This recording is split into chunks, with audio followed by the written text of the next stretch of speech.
Buongiorno, ben ritrovati, siamo in diretta anche oggi e vi ricordo la conferenza stampa del Presidente Zaia alle 12.30 dall'unità di crisi di Marghera per fare il punto della situazione Covid, per parlare anche della campagna vaccinale, e vi ricordo che il 28 di giugno non ci sarà più l'obbligo della mascherina all'aperto, quindi si potrà togliere la mascherina, rimane invece l'obbligo quando si va nelle zone chiuse. Ci spostiamo invece a Roma, dove continua la polemica per quanto riguarda il DDL Zan. Dopo la nota ufficiale del Vaticano, il Premier Draghi parlerà alle Camere. In realtà l'occasione per parlare in aula la dà al prossimo Consiglio europeo, per cui l'intervento del Premier ha già calendarizzato, ma l'attenzione è su quello che il Presidente del Consiglio dirà a proposito della richiesta formale presentata ieri, come vi dicevo, dalla Santa Sede di modificare il disegno di legge contro l'omofobia, ed è intervenuto anche il Presidente della Camera Fico, che respinge le richieste del Vaticano di correzione e dice: il Parlamento è sovrano, i parlamentari decidono in modo indipendente quello che vogliono votare. Il DDL Zan è già passato alle Camere, adesso è in Senato, noi come Parlamento non accettiamo ingerenze. E dunque ora ripercorriamo quello che è accaduto ieri con il Vaticano, che ha inviato una nota ufficiale all'ambasciata italiana contestando appunto il DDL Zan. Di ingerenza estera parla lo stesso deputato padovano. Vediamo il servizio. Mai prima d'ora la Chiesa era intervenuta in maniera così netta nell'iter di approvazione di una legge italiana. Lo ha fatto nei giorni scorsi sul disegno di legge Zan dal nome del deputato padovano promotore contro l'omotransfobia, fermo all'esame della Commissione Giustizia del Senato. La notizia è trapelata da fonti giornalistiche, poi è stata confermata in giornata dal Vaticano. Apriti cielo fuori di metafora con lo scontro politico che a questo punto rischia di diventare culturale e religioso. L'atto della Segreteria di Stato, si apprende, è stato consegnato informalmente all'ambasciatore d'Italia presso la Santa Sede il 17 giugno scorso. Il DDL violerebbe il concordato tra Stato e Chiesa Cattolica rivisto negli anni '80, andando a comprimere la libertà della Chiesa, libertà di pensiero e di parola. Questa è la posizione del Ministero degli Esteri di Papa Francesco, che balcanizza il dibattito politico. Di ingerenza estera su un Parlamento sovrano parla il padovano Zan sui social, che pure apre al confronto e si dice pronto a fugare ogni dubbio. Sostegno al suo DDL arriva dal segretario Enrico Letta, esulta invece la Lega con il leader Matteo Salvini. Stamattina leggo che la Chiesa ha detto che il DDL Zan va contro i principi, va contro gli accordi, va contro il diritto. L'abbiamo detto per mesi, ci hanno dato degli omofobi, dei retrogradi. Pronte a mobilitarsi attorno a Zan le associazioni LGBT come l'Arcigay di Padova. Da qui del resto è partita la battaglia dello stesso Zan, quando primo in Italia fece approvare, ancora consigliere comunale, i registri per le coppie di fatto a inizio 2000. Per noi la questione è semplice: la legge Zan è una legge necessaria a questo Paese, è una legge necessaria a chi vive in questo Paese, soprattutto è una legge che non può essere contrastata e in qualche misura ostacolata da stati esteri che si permettono ingerenze indebite. Se la Chiesa ha qualche problema verso la lotta all'omofobia, verso la lotta all'intolleranza e verso la giustizia sociale, il problema non è della legge Zan, ma è della Chiesa Cattolica, che dovrebbe forse ripensare ai propri principi e alle proprie priorità. Dunque avete sentito, oltretutto seguiremo ovviamente nel corso dei nostri telegiornali ancora questa vicenda, sentiremo quali sono poi le nuove dichiarazioni e sentiremo se anche il Premier Draghi avrà parlato, che cosa dirà appunto su questa vicenda. Ora invece ci spostiamo nel veneziano ed esattamente a Jesolo, dove continuano invece i problemi della movida del weekend. Noi siamo collegati, lo vedo già, è collegato con noi il sindaco di Jesolo, Valerio Zoggia. Buongiorno. Buongiorno a voi, buona giornata. Buongiorno, mi verrebbe da chiederle subito proprio un flash velocissimo, ha seguito su questa vicenda, su questa polemica, dopo parliamo ovviamente della movida, proprio un flash su cosa pensa di questa, insomma, di questo intervento del Vaticano che chiede la modifica del DDL Zan? Ma diciamo che sono questioni che stanno assumendo un carattere prettamente politico, quindi di parte, però è giusto che qualsiasi parte interessata possa esprimere i suoi giudizi, le sue opinioni, e poi ovviamente il Parlamento è quello che alla fine deve tagliare la testa, quindi decidere. Sindaco, invece parliamo di una situazione molto più vicina a lei, che è quella della Movida e dei problemi che ormai ci sono continuamente tutti i fine settimana, diciamo maggiormente, quando arrivano insomma questi ragazzini, gruppi di ragazzini, e poi accade quello che accade non solo nelle piazze, ma come ci raccontava lei anche nelle spiagge, dove rimangono per le notti intere, 2 o 3 notti nella spiaggia, nelle sdraio, causando comunque poi non pochi problemi anche per la mattina dopo, oltre che per la notte, quello che accade durante le ore notturne, Sindaco. Sì, diciamo che questo è lo scorso weekend è stato il quarto in cui in qualche modo è stata aperta la stagione. I primi 3 sono stati sicuramente più che negativi. L'ultimo weekend è quello del sabato e domenica scorso e anche venerdì. La situazione è leggermente migliorata nel senso che per fortuna abbiamo avuto una presenza importante di forze di polizia, carabinieri, polizia di Stato, la nostra polizia locale e anche guardia di finanza per i controlli, e quindi ci sono stati sicuramente molto meno interventi per gruppi che si ubriacano e che litigano. Sono stati fatti circa una quindicina di sanzioni, soprattutto dalla polizia locale, però ovviamente il fenomeno c'è ancora. La criticità, infatti mi sto attivando soprattutto con la prefettura e in quest'ore, adesso ce l'abbiamo soprattutto quando le forze dell'ordine verso le 2:30, 3 di notte finiscono il loro turno e quindi le zone non sono più presidiate, e quindi a quel punto ovviamente restano i più caldi dal punto di vista alcolico, e quindi qualche problema l'abbiamo avuto dopo quell'ora là. Ma Sindaco, quindi cosa bisognerebbe presidiare insomma le spiagge e le piazze per tutta la notte per evitare questo? Ecco, bisognerebbe magari posticipare di un paio d'ore quello che è l'inizio, perché di solito iniziano verso le 9, ma abbiamo dalle 9, alle 11 di mezzanotte, eccetera. Problemi particolari non ce ne sono, anche perché sono frequentate soprattutto da famiglie. Dal momento che le forze dell'ordine verso le 2:30 non ci sono più, allora ovviamente loro lo sanno e si spostano questi gruppi prevalentemente dalla spiaggia, dove come diceva lei prima cominciano ad arrivare già il venerdì, dormono in spiaggia, cominciano a ubriacarsi e si riversano soprattutto a Piazza Mazzini, ma non solo, e nelle strade, e quindi qualsiasi pretesto è buono per litigare, per scontrarsi con altri gruppetti, per disturbare, per rovesciare fioraie, eccetera, solite cose. Non sono cose gravissime, perché per fortuna, sottolineo, per fortuna fino ad oggi non abbiamo avuto nessun incidente grave, salvo qualcuno che è andato a pronto soccorso, ma per lievi contusioni. Però ovviamente... Però Sindaco, questo fa pensare, nel senso che se uno deve arrivare in una zona balneare per divertirsi e poi deve andare in pronto soccorso anche per lieve contusioni, insomma è una cosa che non dovrebbe avvenire. Certo, siamo perfettamente d'accordo, però non so se è una moda cosa succede quest'anno, soprattutto, ripeto, nei weekend, ma cominciamo a vedere queste frequentazioni anche durante la settimana, e si trovano, vanno in spiaggia, come dicevamo prima, iniziano il venerdì, qualcuno dormono la notte, il sabato arriva una marea di gente, stanno in spiaggia, bevono tanto, non tutti ovviamente, tantissimi, e passano 2 notti di solito, il venerdì notte e il sabato notte, poi la domenica sera notte rientrano. Sono quasi tutti italiani dai rapporti che ho dalla nostra polizia locale, giovani, direi anzi giovanissimi, partiamo da 13, 14, 15 anni, un poco più di 20 anni, prevalentemente, ovvio. Non so, è diventato un modo quasi... Ecco.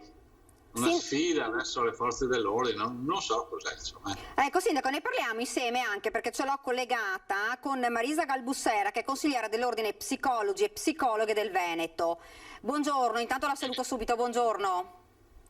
Buongiorno a lei. Non so se ha sentito il Sindaco, è una situazione che è davvero diventata, insomma, oltre ogni limite. Questi ragazzini, vuoi per la pandemia, perché ci sono state le restrizioni, o non si sa perché comunque c'erano anche in passato, però adesso questo fenomeno si è accentuato. Cosa può dirci? Anche perché sono ragazzini, sono giovanissimi, ecco.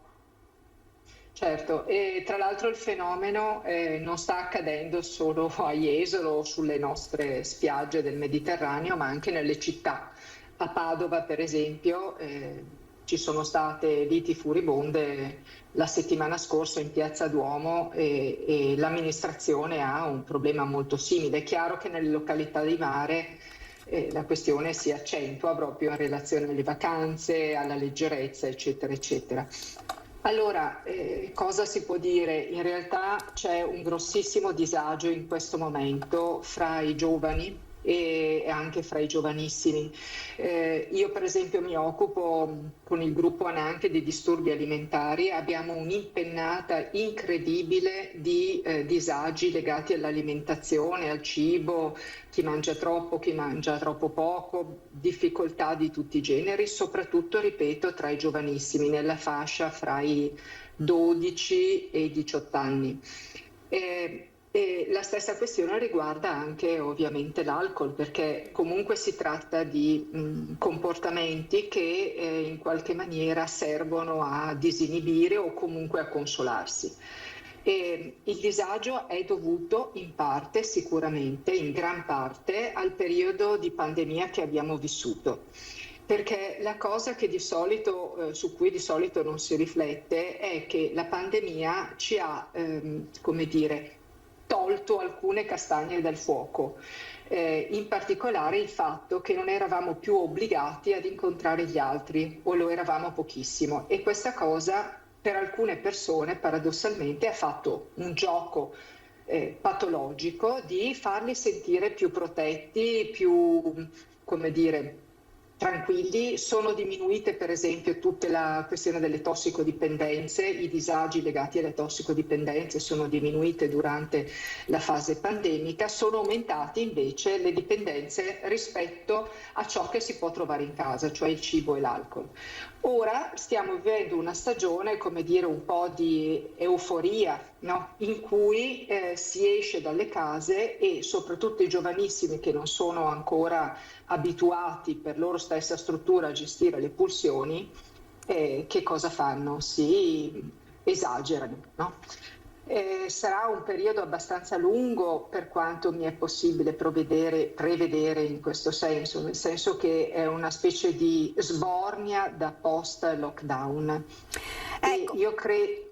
Mi scusi, questo sono d'accordo, però parlavamo anche con il Sindaco, poi chiederò al Sindaco se ha delle misure, ha pensato a misure alternative o qualcosa di più proprio per cercare di arginare questo fenomeno che poi è anche rischioso, mi scusi dottoressa, anche per quanto riguarda proprio i ragazzini, perché molti vanno al pronto soccorso con delle contusioni, però insomma il rischio poi dei coma etilico perché bevono tanto, il rischio comunque che si facciano male seriamente perché poi insomma dalle mani passano davvero, dalle parole passano davvero ai fatti in maniera velocissima.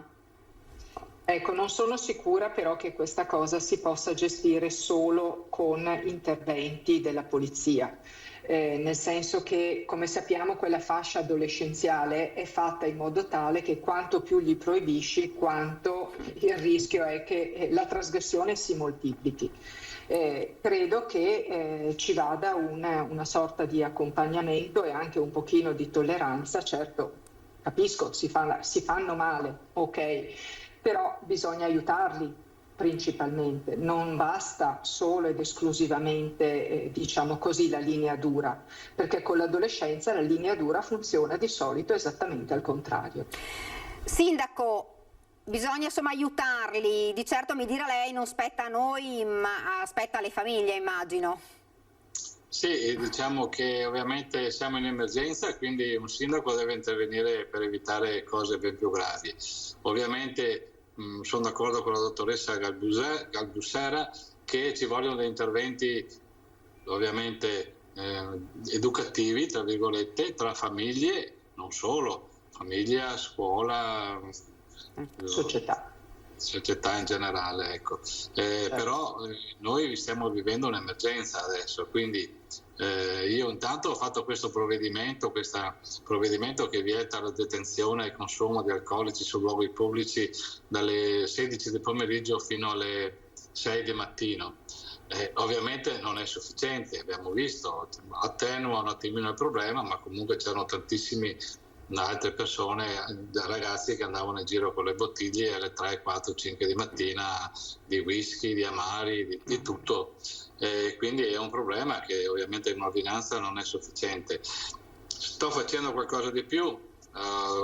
Entro qualche giorno, non so se ce la faccio per questo sabato, ma dal prossimo sabato ci saranno una ventina di persone preparate non per reprimere ma per cercare di sensibilizzare questi ragazzi, e distribuirò anche dei volantini informativi in cui, oltre all'ordinanza che ho fatto, in cui dalle ore alle ore la sanzione, 200 euro eccetera, li inviterò a divertirsi, a socializzare.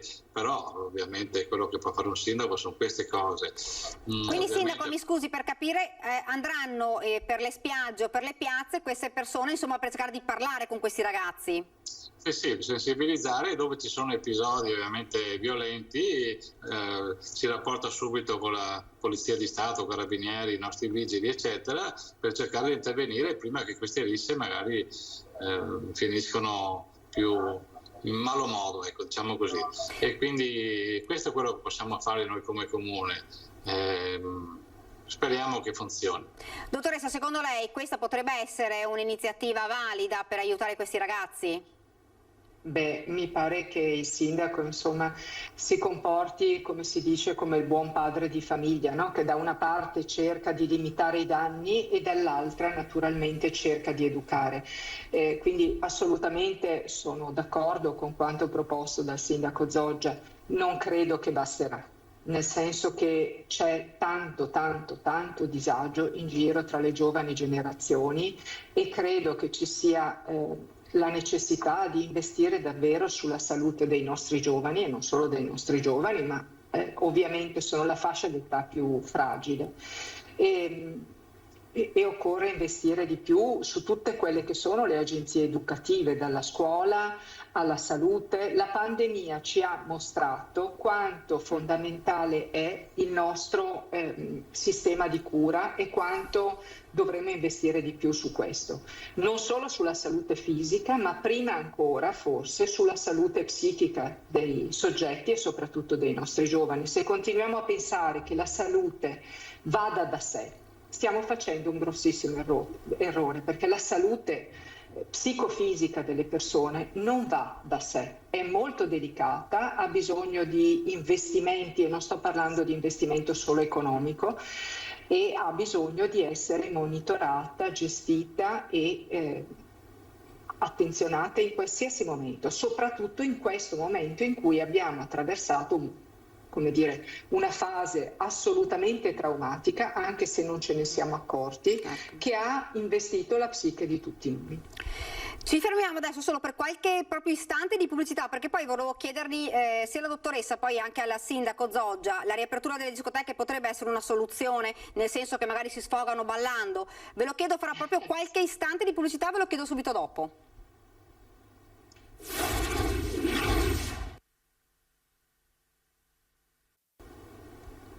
Rieccoci nuovamente in studio, stiamo parlando di quanto sta accadendo a Jesolo, ma non solo a Jesolo, per quanto riguarda i giovani e la Movida. La domanda che ponevo prima della pubblicità era questa: la discoteca, dottoressa, potrebbe in qualche maniera essere una valvola di sfogo per i ragazzi? Beh, lo sapevano bene anche gli antichi romani, no? Quando c'è la famosa locuzione di Giovenale, panem et circenses, e era un modo di, come dire, tenere a bada le masse, il popolo. A parte la battuta, certamente i ragazzi hanno bisogno a questa età, soprattutto l'età di cui parla il sindaco Zoggia, hanno assolutamente bisogno di ributtarsi nell'arena della socialità a cui sono stati sacrificati per lunghi mesi o per un anno e mezzo intero tra DAD e difficoltà di incontrare amici, parenti, eccetera, eccetera. Quindi hanno necessariamente bisogno di mettere in moto l'aggressività anche in maniera, come dire, costruttiva tramite il ballo, il movimento fisico senz'altro.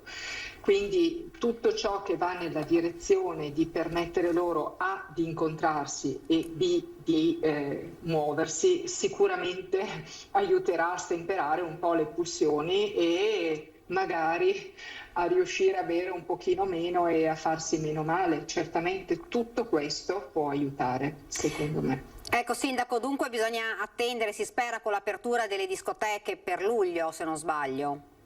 Sì, guardi, io è dall'anno scorso che dico che le discoteche vanno aperte, anche perché se venite a Jesolo, e comunque le immagini lo dimostrano, ci sono centinaia di persone senza mascherina vicine, eccetera, sia in spiaggia che sulle strade, sulle piazze. Quindi non capisco la differenza che si trovano in discoteca. Perché le discoteche certamente non risolvono il problema immediatamente, però come diceva giustamente la dottoressa, servono per sfogarsi, sudano, cantano, ballano. Tra l'altro sono luoghi più protetti, nel senso che è più facile anche per le forze dell'ordine controllare queste persone, perché non sono in 15 km di litorale sparsi, ma sono concentrati in 4-5 locali grandi che abbiamo. Quindi non capisco perché si continui a non discutere. So che anche il Presidente Zaia è favorevole all'apertura, però anche l'altro ieri che hanno parlato il tavolo Regioni e Stato, il governo, per le discoteche non hanno deciso assolutamente nulla, quindi c'è un'incertezza di apertura. Ovviamente c'è non solo l'aspetto che dicevamo adesso, ma c'è un aspetto anche economico, perché tenere chiuse le attività per 2 anni vuol dire farle chiudere, cioè non apriranno più, e quindi sono certe decisioni governative che proprio non si riesce a capire. Dottoressa, mi viene una domanda. Cioè, sono ragazzini, ne parlavamo prima, molti anche minorenni.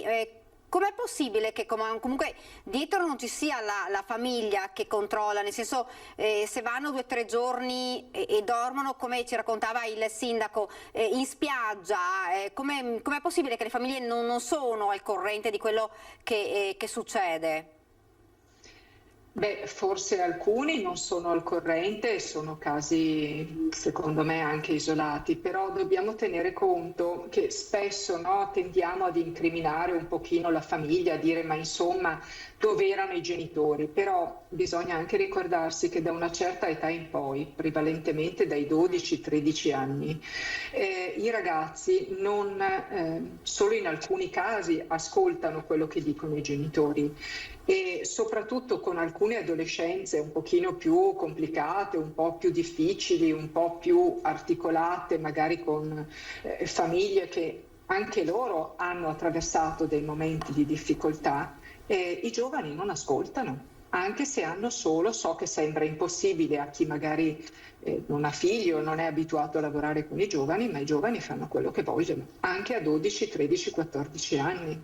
Per cui non è detto che dietro a questi accadimenti ci siano delle famiglie barbare. Assolutamente, io questo non lo credo. Molto spesso ci sono dei genitori preoccupati a casa che non sanno cosa fare, che sono più disperati dei loro figli. Ecco, dottoressa, un consiglio quindi da dare alle famiglie in questo caso? Il consiglio è un po' banale, però provo a dirlo lo stesso.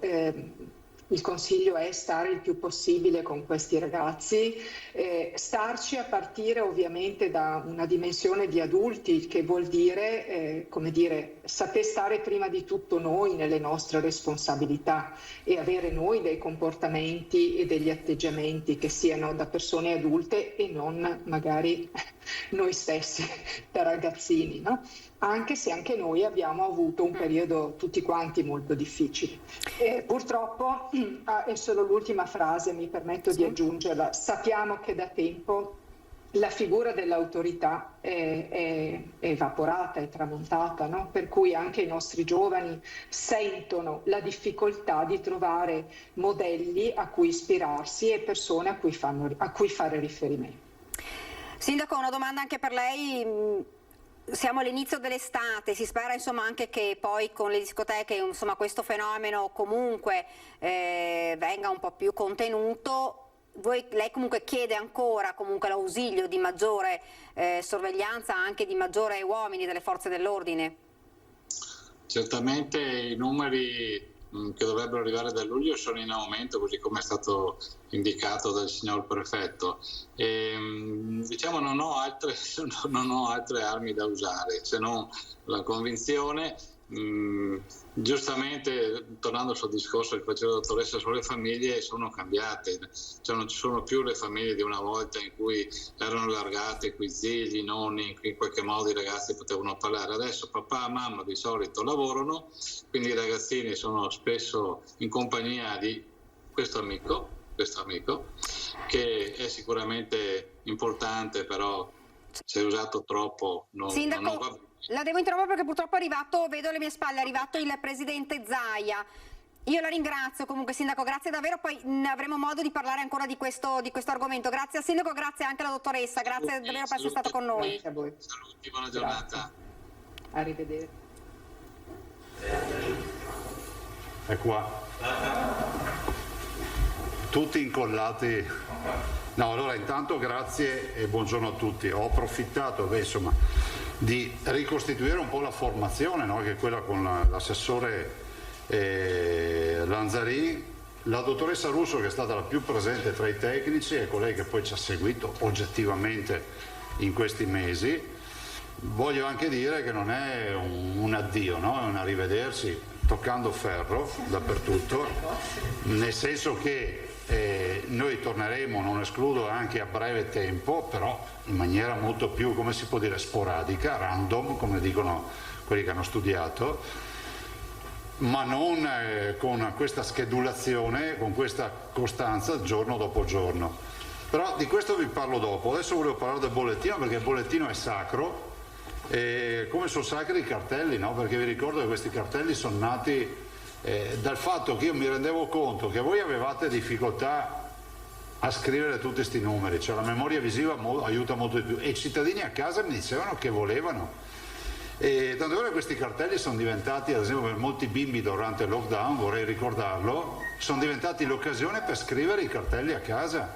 Noi abbiamo filmati, decine di filmati di bimbi a casa che scrivevano i cartelli e poi li presentavano ai genitori. Anche quella è stata una forma di intrattenimento di questi bimbi in lockdown, che hanno vissuto un'esperienza che è la più tragica assieme alla guerra che un bimbo può vivere, perché questo non possiamo mai dimenticarlo.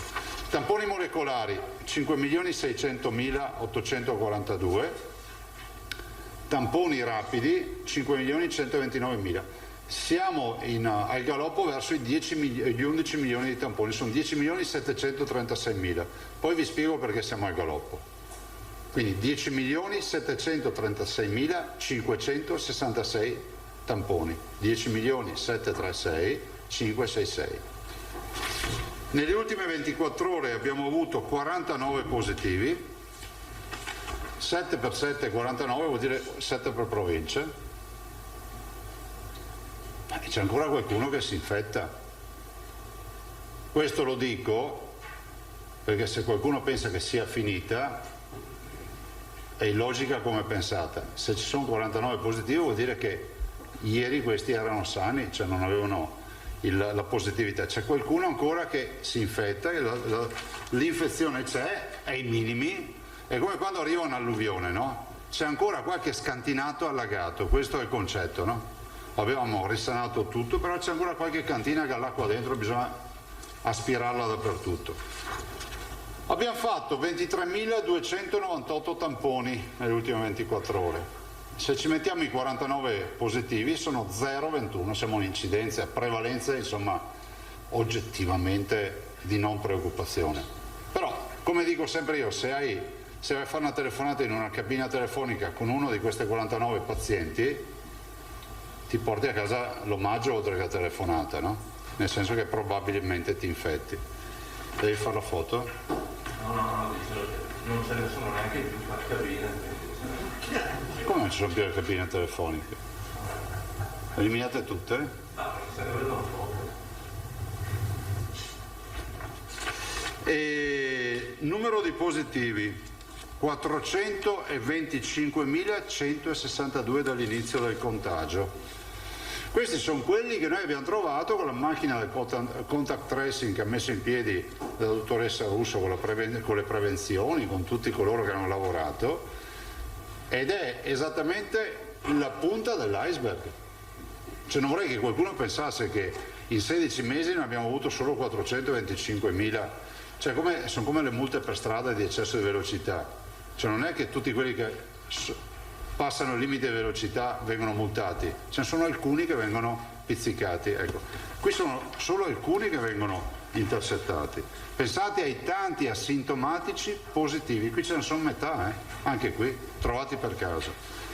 Ad oggi ne abbiamo 4.896 ancora in casa in isolamento fiduciario perché sono positivi che si stanno negativizzando. Quanti sono i pazienti in ospedale? Sono 304. Considerate che siamo esattamente a 1/10 rispetto alla punta di dicembre. Erano 3.000 o 3.004 per essere esatti. Dovrebbero essere 340 per essere 1/10. Insomma, meno di 1/10, meno del 10% di dicembre. Meno 16 e così distribuiti. 272 in ospedale. 7, 14, 21, 28 sono 40 per provincia. Più o meno. E in terapia intensiva 32. Covid. Se questi 32 li sommiamo alle terapie intensive non Covid, 3,50 fa 3,82. Vedete che pian piano torniamo alla normalità. I decessi sono 11.611 più 2. Siamo ancora all'8ª regione in Italia per mortalità e quella con meno mortalità tra le più colpite. I dimessi sono 22.132. Nelle ultime 24 ore abbiamo fatto anche 40...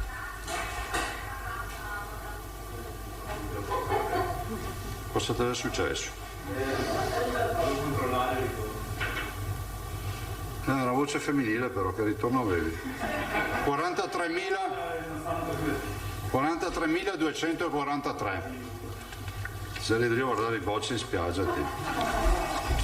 43.243 scusatemi, vaccini nelle ultime 24 ore. Sì. Allora, 3-4 informazioni veloci, poi vi dico 2 considerazioni personali. La prima, dal lunedì, perché comunque questo resta il punto Covid, dal lunedì non c'è più l'obbligo della mascherina. Il ministro ha firmato l'ordinanza all'esterno, quindi mascherina negli spazi esterni non è più obbligatoria, ad eccezione dei casi nei quali non è garantito, dice il decreto, il distanziamento. Cioè, sono in coda per andare a comprare il pane, c'è tanta gente, mi metto la mascherina. All'ufficio postale mi metto la mascherina, al banco della frutta e della verdura dove c'è il self-service mi metto la mascherina, e in un autobus, in un mezzo di trasporto mi metto la mascherina, cioè è consigliato, no? Allora, siccome non possiamo fare l'uso e manutenzione della mascherina, non è che possiamo pretendere avere l'uso e manutenzione, io direi che lo dobbiamo utilizzare col principio dell'ombrello. Se piove o piovigina usi l'ombrello, quando c'è il sole non lo usi. Allora la mascherina, il sole è lo spazio attorno a te, la pioggia è gente vicino a te. Quando c'è gente vicino a te, mettiti la mascherina. È già una bella conquista perché dal lunedì negli spazi all'aperto, quindi nelle camminate, in spiaggia o altro, non porti la mascherina. Ripeto, se dalla spiaggia ti alzi dall'ombrellone e vai al bar e che se calca perché tutti aspettano il toast a mezzogiorno e mezzo all'una, ti metti la mascherina un attimo. Però, insomma, è una roba che, come si può dire, ha una sua lenta evoluzione, ma è anche una dismissione. Se qualcuno ci chiedesse, ma le mascherine resteranno a vita? No. perché comunque di pandemie ce ne sono passate tante nella storia. Tutti ricordiamo quella del 1919, la spagnola, ricordiamo le foto con le mascherine, ma noi non abbiamo ricordi di aver visto i nostri nonni con le mascherine, perché poi le hanno abbandonate anche loro queste mascherine, no? Sono riusciti addirittura a farsi il 19, pensate, 15-18, si sono fatti nella prima guerra mondiale, si sono beccati la spagnola, se la sono, diciamo, sfangata, si sono fatti la seconda guerra mondiale e tutto quello con gli annessi e connessi che ci sono stati nel frattempo, prima della seconda guerra mondiale, e sono ancora riusciti a raccontarsi tutte queste storie perché ho avuto i nonni che hanno raccontato. Allora, questo è un tema. Altro tema, poi c'è ovviamente l'assessore Lanzarin che farà anche lei un commento, e c'è la dottoressa Russo, chiederei anche lei poi un intervento. Noi non abbassiamo la guardia. I veneti, io parlo chiaramente, noi non siamo mai stati catastrofisti e neanche mai stati pacca sulla spalla e via che il virus non esiste. Qui siamo sempre stati obiettivi. Me l'ha chiesto anche un giornalista che su un'intervista oggi mi ha detto: ma avete mai edulcorato, no? No, perché facendo la conferenza stampa tutti i giorni è come aver messo un seme sul terreno e aver visto tutti i giorni dal germogliamento fino alla crescita della pianta. Non siamo mai stati stupiti dalle evoluzioni. Se avessimo fatto punti stampa una volta al mese probabilmente scoprivamo robe da Indiana Jones, se ci pensate. Allora io penso che sia fondamentale dire ai cittadini di non abbassare la guardia, di essere prudenti. Questo virus ci ha abituato a cambiamenti repentini, per cui io dico bene, non usiamo la mascherina in pubblico, non è innegabile che il rischio oggi sia basso, molto basso, lo dice l'Istituto Superiore della Sanità, lo dicono la nostra prevenzione, lo dicono tutti, però insomma ancora un po' di attenzione, al punto tale che noi non abbassiamo la guardia e proprio ieri abbiamo approvato in giunta un piano di tamponi, ma non solo, feroce, perché sono 30.000 tamponi al giorno da farsi a prescindere, con tanto di target per ogni ULS, che poi vedremo la tabella, sono 29.114 per essere esatti, ma il che vuol dire che ci sarà anche un premio per chi ne fa di più, perché 29.000 è il punto di partenza, non di arrivo. Alle ULS chiediamo di andare in spiaggia, di andare nelle sagre, di andare nelle aziende, di andare dove ci sono i supermercati, cioè facciano loro, ma a fine giornata ci devono portare i tamponi. E parallelamente abbiamo potenziato ancora di più la sequenziazione, perché noi crediamo che questo spazio estivo di assoluta tranquillità ci debba far mettere fieno in cascina. Cioè vuol dire che se dovesse venire, sapete cosa il concetto del fieno in cascina? Arriva l'inverno duro, forte, i contadini hanno il fieno, quindi non si preoccupano. È la nostra assicurazione, quindi noi lavoreremo più che nell'invernata dal punto di vista di testing, cioè perché avremo modo anche di andare a cercare. Proprio per evitare che ci siano dubbi, abbiamo chiesto stamattina alla dottoressa Russo, sia io che l'assessore, di redigere nel bollettino la sezione tamponi distinta per ULS, mi ascoltano i direttori generali, distinta per ULS, dove ci mettiamo a fianco anche il delta rispetto al target che abbiamo dato quotidiano. Cioè ogni ULS ha il suo quantitativo di tamponi che comunque deve fare. Cioè a malati zero deve andare avanti a fare tamponi. E ci sarà tutti i giorni, lasciateci qualche giorno per partire, nella tabellina del bollettino voi dite vabbè se c'è l'ULS 3, 4, 5, 7, ne ha fatti 20 di più di 3.000 che doveva fare, ne ha fatti 50 di meno, non va bene. Quindi è anche uno stimolo per tutti noi per non abbassare la guardia, perché capite, è come aver passato la burrasca in mare, quando arriva il sole, acqua piatta, uno dice vabbè adesso resta così all'infinito. No, non è proprio sempre così. E questo è quello che abbiamo fatto. Per di più poi la dottoressa Russo con l'assessore Lanzarin si sono accordate per mandare a casa a quasi 200.000 persone, over 60, the last call, no? Vi ricordate l'ultima chiamata? Sembra quasi il volo dell'aereo, no? Ecco, l'ultima chiamata, cioè facciamo un trattamento personalizzato, un abito sartoriale a chi ancora non si è fatto vivo.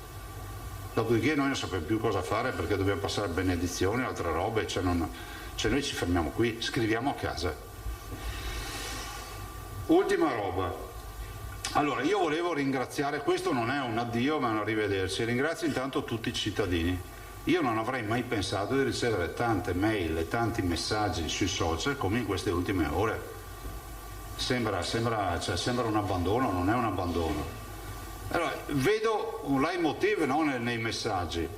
Oltre al ringraziamento, e ringrazio tutti quelli che hanno comunque concretizzato, abbiamo fatto più di 300 incontri, e che comunque è stato un sacrificio anche per noi, l'abbiamo fatto volentieri ma l'abbiamo fatto.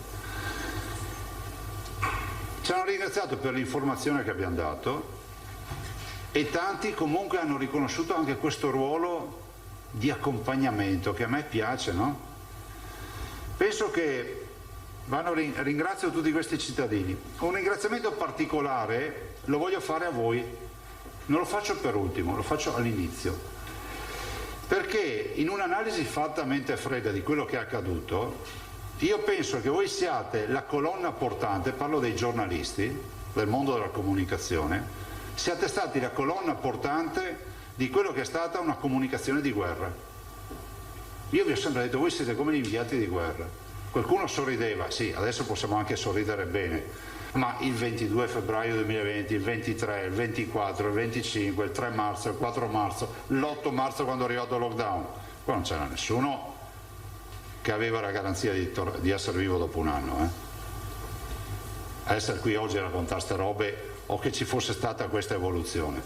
C'è bene che ci capiamo sulle robe, perché il problema di queste tragedie è riuscire a cristallizzare, a fare la foto, l'istantanea dei momenti. L'avremmo potuta fare anche guardando i nostri tratti sommatici, se ci pensate. Se avessimo fatto una foto al giorno ognuno di noi, avremmo visto un'evoluzione. Allora io penso che voi abbiate fatto un lavoro che spero che qualcuno del vostro mondo lo studi e lo approfondisca, perché se non ci foste stati voi, le performance dei miei valentissimi tecnici non sarebbero state le stesse. Perché comunque ogni iniziativa prevede una condivisione e un dialogo col cittadino e voi siete stati il grande ponte. Quando io ho pensato a questa conferenza stampa tutti i giorni sono stato sconsigliatissimo, ho detto ma non saprà, non si sa che evoluzione avrà, rischierebbe di stare lì a contare morti, rischierebbe... Però io ho detto guardate, noi venivamo da Wuhan, cosa ci ricordavamo di Wuhan? Che la città dei misteri, dovrebbero fare un film su Wuhan, la città dei misteri, no? Di poche informazioni, spesso anche contrastanti, sono morti, non sono morti. Vi ricordo che all'inizio non si sapeva neanche che morivano. Arriva il virus, non arriva il virus, laboratorio, non laboratorio, sono morti gli scienziati, non sono morti gli scienziati. Io ho detto, i veneti, io non so cosa accadrà, però una cosa è certa, che i veneti non potranno mai dire che non siano stati informati. Quindi senza censure, garantendo l'assenza di censura, il fatto che voi mi avete sempre chiesto qualsiasi cosa e siete stati Catone il censore ma anche l'elemento di garanzia di questa conferenza stampa, ne siamo venuti fuori assieme, quindi grazie per l'ottimo lavoro fatto. Ringrazio tutti gli uomini e donne della sanità che hanno lavorato con noi, che ci sono, che altri sono andati da altre parti, insomma, perché comunque in 16 mesi è accaduto di tutto, però insomma è stato un lavoro di squadra, un lavoro eccezionale e penso che se non ci fossero stati loro, insomma, voi avete comunicato bene e loro hanno preparato un buon prodotto da comunicare. Guardate che questa regione è stata ed è laboratorio a livello internazionale per la fase di diagnostica, per la fase dell'attività di cura, per tutta una serie di ragionamenti, piani di sanità pubblica. Insomma, penso che voi che siete degli addetti ai lavori abbiate assolutamente dimostrato l'utilità del lavoro che fate.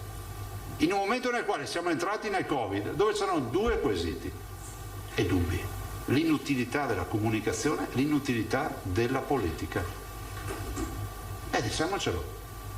Il 20 febbraio, cioè, l'idea era, i giornalisti sì, va bene, i politici sì, va bene. Alla fine ci siamo ritrovati tutti sulla stessa barca a remare.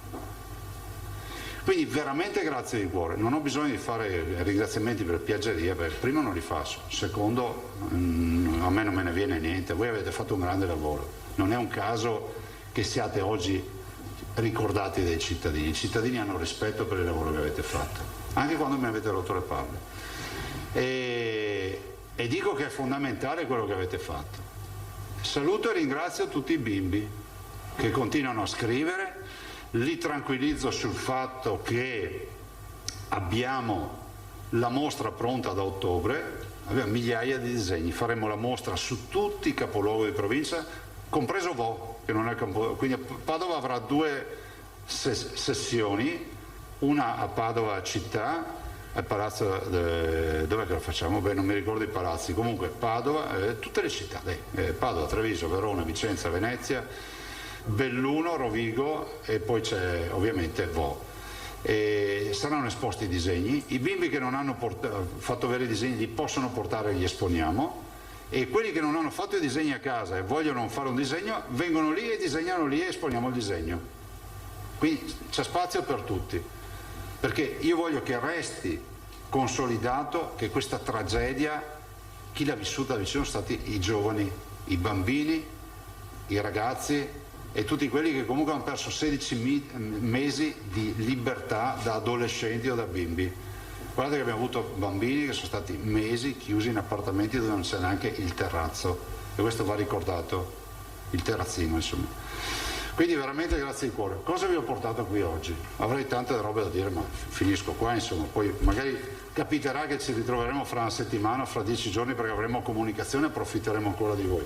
Ovviamente ringrazio, scusate, tutte le vostre testate, perché voi siete il tramite poi di editori, di proprietari, insomma di testate giornalistiche, quindi evito di cominciare a citare che poi faccio danni, però vi ringrazio tutti.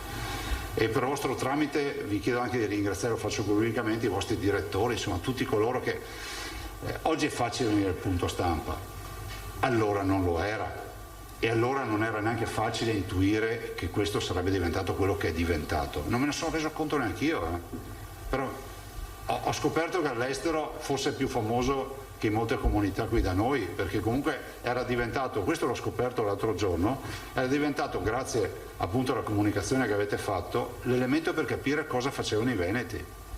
E questo mi ha stupito, io non lo pensavo questo.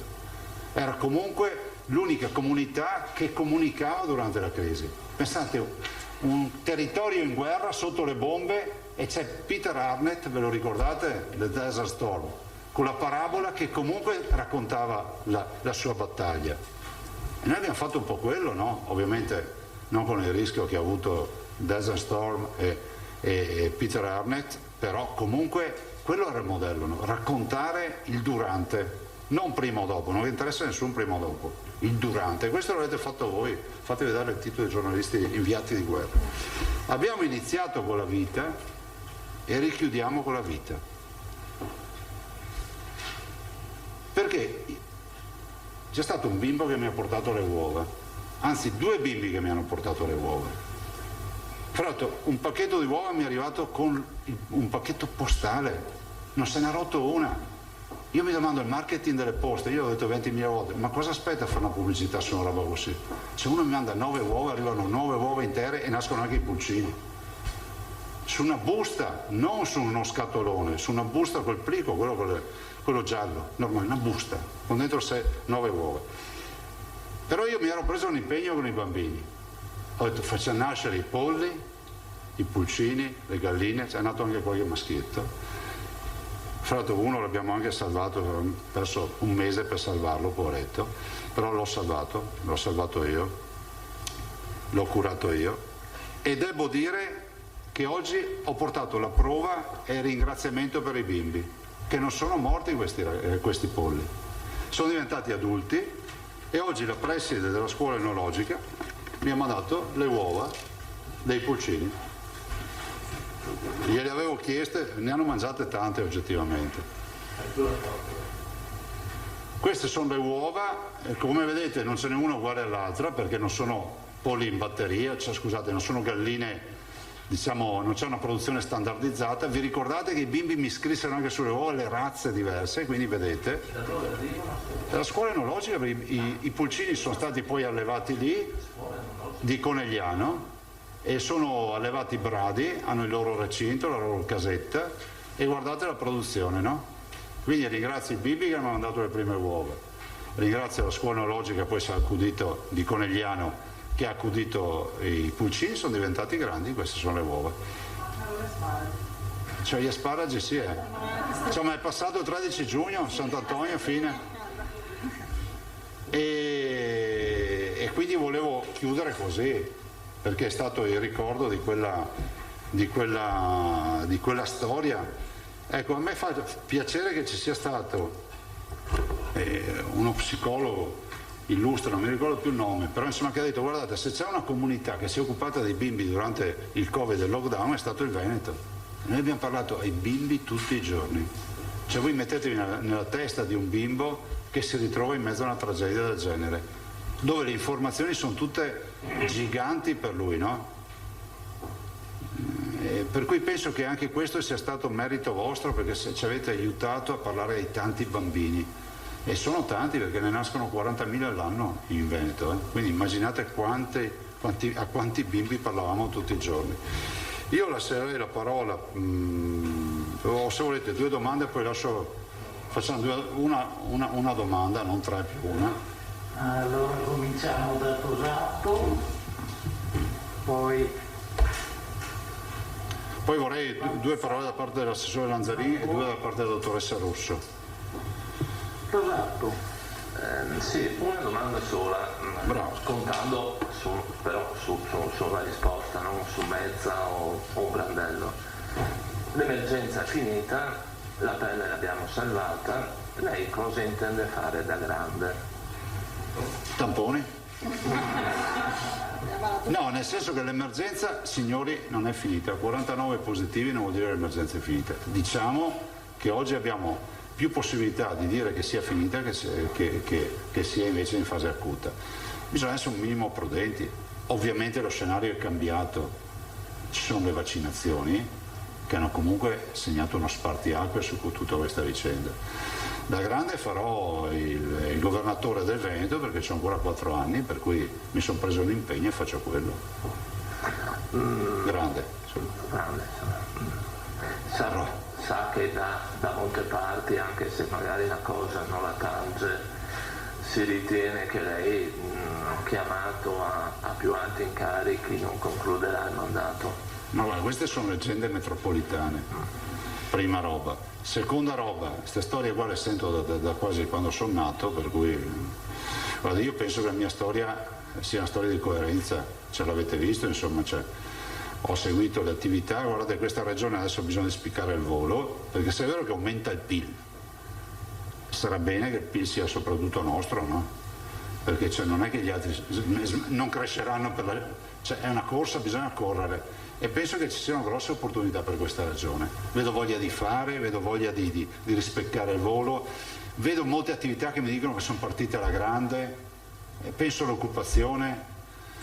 Insomma, adesso dobbiamo pensare un po' anche al resto delle tematiche e dei problemi delle risorse del Veneto.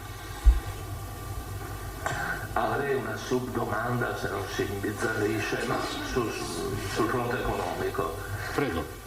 Recovery Plan ha avuto il via libera, sembra, insomma, dall'Unione Europea, dalla Commissione Europea. Lei confida che una quota, una frazione, qualche spicciolo arriverà anche alle regioni e quindi anche al Veneto? Ma io penso che comunque nell'ottica degli investimenti ci siano tutte coinvolte le regioni, i territori, non è che il Recovery Plan salva più i palazzi romani, questo è poco ma sicuro. La progettualità macro che conosciamo è una progettualità che non taglia fuori i territori. La declinazione su come far arrivare i soldi è un'altra roba, ma io non ne faccio una questione di dire dammi il mio malloppo e mi arrangio io, dico semplicemente fate in modo di non perdervi per strada, perché sinceramente noi di robe da fare ne abbiamo tante. Ovvio che resto convinto che la messa a terra di questi progetti sia molto più efficiente se si coinvolgono gli enti locali.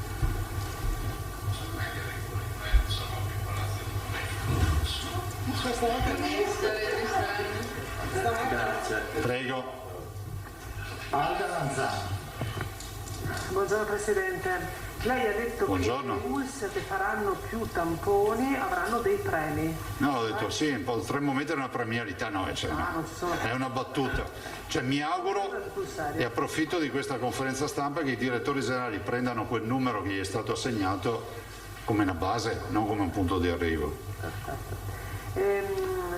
Lei ha ricordato la mostra dei disegni che quindi si farà nel sito della regione, c'è ancora il quadro per la raccolta fondi, perché un anno, 16 mesi fa, quando non c'erano mascherine ed eravamo un po' tutti in difficoltà, la regione lanciò questa raccolta fondi. La domanda è: quanti ne sono stati raccolti, come li avete utilizzati o se dovete ancora decidere? Non ve lo so dire, nel senso che vediamo un aggiornamento volentieri. Voi sapete che abbiamo fatto, noi ci siamo tenuti distanti da questa gestione, pur essendo un dare e avere in un conto ufficiale. Abbiamo messo un gruppo di lavoro dato dal capo del bilancio, che è il dottor Masullo, e altri dirigenti della regione. So che c'è un piano, so che non con una distinta di dove sono stati destinati, cosa abbiamo fatto, per cui ve lo facciamo avere. Lasciateci magari un giorno o due, tanto per recuperare le carte. Anzi, mi ha dato un'idea, poi dopo averlo dato a voi, dopo qualche giorno magari lo pubblichiamo anche sul sito, così chi poi vuole andare a vederselo se lo vede. Okay. Posso fare adesso 2 domande alla dottoressa Russo o dopo? Vi spiace, le facciamo dopo quando interviene la dottoressa? Perfetto. Grazie. Buongiorno.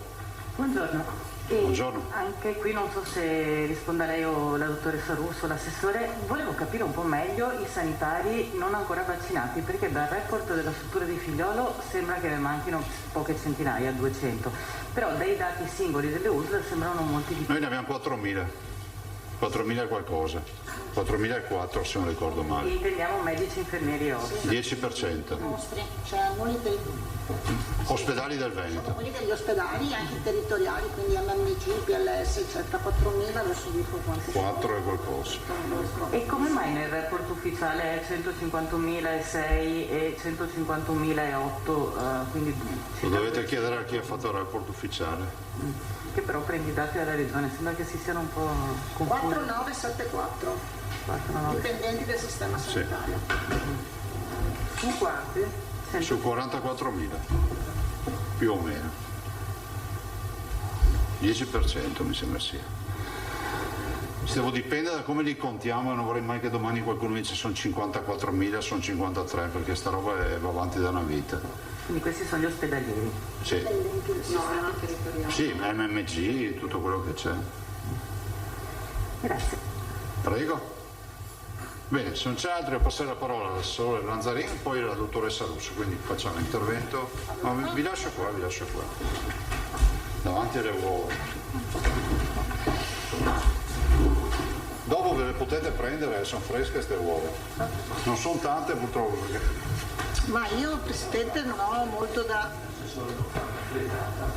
Se ci fosse un gas ve lo faccio fare, no? Qua non vedo niente. Forse c'è qua.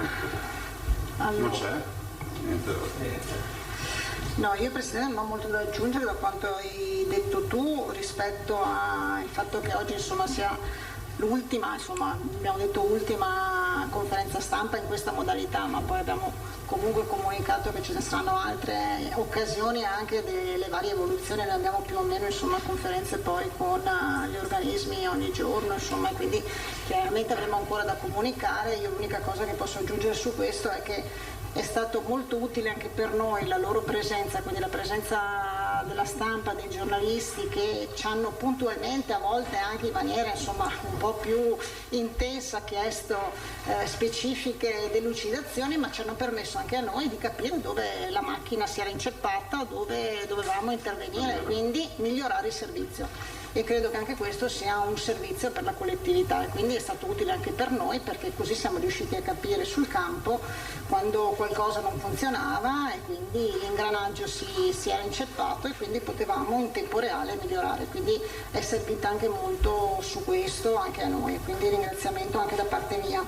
Aggiungo solo 2 cose rispetto alle notizie che diceva il Presidente. Noi abbiamo appunto, come diceva il Presidente, vista anche l'ultima circolare del commissario Figliuolo che dice che dobbiamo recuperare quelli con più di 60 anni che sono rimasti famosi, mi sembra a livello nazionale siano 2 milioni circa, no? A livello nazionale, per il Veneto sono circa 200.000, quindi tra le fasce over 60, over 70 e over 80, più o meno 200.000. L'idea è stata quella di mandare, quindi fare questa chiamata diretta, singolarmente ogni USL manderà ai propri persone che non sono ancora state intercettate questa chiamata diretta, e cercheremo, l'abbiamo scritto alle USL che adesso provvederanno appunto a mandare le singole lettere, anche di andare incontro il più possibile, quindi dicendo cercate di andare incontro rispetto al punto vaccinale più vicino che c'è di prossimità, andate a domicilio, cambiate i giorni oppure cercate di conciliare, insomma questo proprio nell'ottica di ancora di più aumentare quella che è la campagna vaccinale, soprattutto per le fasce che sono sempre state dette sono le fasce più vulnerabili, più fragili, che hanno bisogno di avere maggiore protezione. Rispetto invece al discorso del sequenziamento, la delibera che è stata approvata ieri e che quindi è l'aggiornamento del piano di sanità pubblica della settimana scorsa prevede, come diceva il Presidente, oltre ai tamponi e quindi ai range di tamponi dati a ogni singola USL, anche tutta la catena per quanto riguarda il sequenziamento con l'istituto zooprofilattico che diventa centro regionale, ce lo definiamo così, di sequenziamento per quanto riguarda appunto questa attività, ma anche le altre USL iniziano a fare queste procedure e mi sembra che stamattina mi diceva la dottoressa Russo che l'USL di Venezia è già pronta, quindi con la nota di oggi dovrebbe già essere pronta per sequenziare. Poi partirà anche Treviso e Vicenza, che anche loro sono pronti, quindi e Verona, quindi oltre all'istituto zooprofilattico partiranno anche queste USL con il sequenziamento, quindi questo vuol dire che riusciremo ad avere una massa critica molto importante. Io non aggiungerei. Dottoressa Russo, prego. Abbiamo iniziato con la dottoressa come tecnico e continuiamo con la dottoressa. Allora, buongiorno a tutti. Certamente dopo l'assessore e dopo il Presidente non ho moltissimo da aggiungere.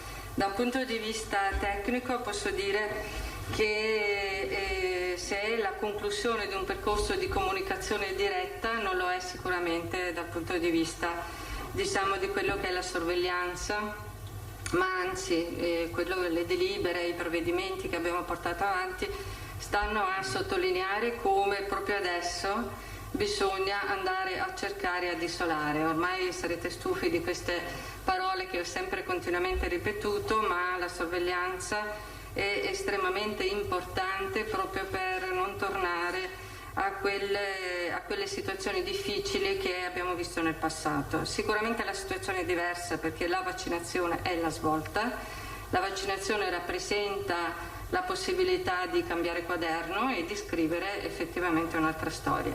Quindi il fatto di avere una grande parte della popolazione vaccinata e quindi protetta sicuramente ci fa ben sperare su quelli che possono essere gli scenari futuri. La scommessa sono le varianti che comunque sono normalmente presenti in questi tipi di virus, però poiché non lo conosciamo benissimo dobbiamo appunto andare a cercarlo. Quindi questo è diciamo l'obiettivo a cui che insomma vogliamo conseguire con questi tamponi estesi in maniera diciamo ampia su larghe fasce della popolazione, quindi l'obiettivo è questo. Abbiamo potenziato il sequenziamento, in questo periodo risulta anche difficile avere congrui numeri da sequenziare perché pochi sono i positivi. L'importante però è avere tutto pronto per sequenziare il più possibile per poi isolare. Diciamo che quello che ha detto il Presidente e l'assessore insomma è un ringraziamento a voi, anche da parte mia devo dire che ho imparato tanto nella comunicazione, che certamente insomma non è il punto forte di tutti i tecnici. A volte mi sono arrabbiata, a volte mi sono compiaciuta e vi devo ringraziare per questo, diciamo di più la seconda parte, perché ho visto che anche il nostro ruolo, non soltanto il mio naturalmente, che magari ho avuto una maggiore opportunità, ma quelli di tutti i miei colleghi che hanno lavorato sul territorio, forse si sono visti riconosciuti in un tecnico che ha cercato di portare avanti, insomma, di spiegare quelli che erano gli elementi fondamentali della sanità pubblica. Abbiamo imparato tutti tanti concetti, abbiamo imparato a comunicarli. Io per prima, quindi io credo che noi come tecnici continueremo nella formazione, perché oltre che cercare bisogna cercare di vedere quali erano i punti e quali sono i punti critici delle nostre attività per rafforzare quelle che sono le nostre competenze e di conseguenza le azioni, gli obiettivi e poi le azioni che dobbiamo portare avanti. Continuare a fare questo lavoro di integrazione che abbiamo fatto e che ci siamo dovuti costruire ogni giorno fra il territorio, quindi i dipartimenti in primis, con il territorio rappresentato dalla medicina delle cure primarie e con l'ospedale, per creare integrazione. Questo credo che sia l'obiettivo principale e noi come tecnici dobbiamo aprirci a questo tipo di ragionamento. Quindi io credo che da ora in poi bisogna rafforzare tutto quello che abbiamo imparato e invece cercare di recuperare sui punti che abbiamo visto erano più deboli. C'erano due domande da Alda Vanzana. Sì, c'erano due. Alda Vanzana. Una anche per l'assessore, la lettera che la firma lei, Presidente, quella di over 60 o la prevenzione. Le prevenzioni di ogni singola uso. Ok. Dottoressa, volevo chiederle questo: ci sono delle mamme e dei papà che sono preoccupati perché si è sparsa la voce che la vaccinazione agli adolescenti provocherebbe possibili rischi di infertilità. Come tecnico le risulta questo? No, non mi risultano questo tipo di preoccupazioni. E questa è l'occasione per dire che la sorveglianza, l'abbiamo visto, sui vaccini è molto molto alta ed è molto accurata. E lo è a livello nazionale, ma lo è anche a livello internazionale, perché non potrebbe essere diversamente. E tutto quello che è successo negli ultimi tempi, che ci ha creato un po' di confusione, risponde proprio a questo, cioè il fatto di avere su questi vaccini, su questi farmaci, la possibilità di verificare caso per caso e reazione per reazione, dalla più banale alla più importante, ha portato anche a delle variazioni di target, di modalità di somministrazione. Questo è dovuto al fatto non che siamo impazziti, ma che c'è una sorveglianza molto stretta che giustamente deve poi modificare dove necessario quelle che sono le indicazioni. Quindi su questo, se ci sono elementi, se ci saranno elementi, io spero di no, di reazioni, di controindicazioni, noi sicuramente non ci tiriamo indietro, anzi siamo i primi a intervenire. E poi, visto che a noi arrivano da 16 mesi a questa parte domande tecniche da parte dei lettori, le rivolgo questa. C'è un caso, ma immagino non sia l'unico, di persone che hanno avuto il Covid e quindi hanno fatto solo una dose di vaccino.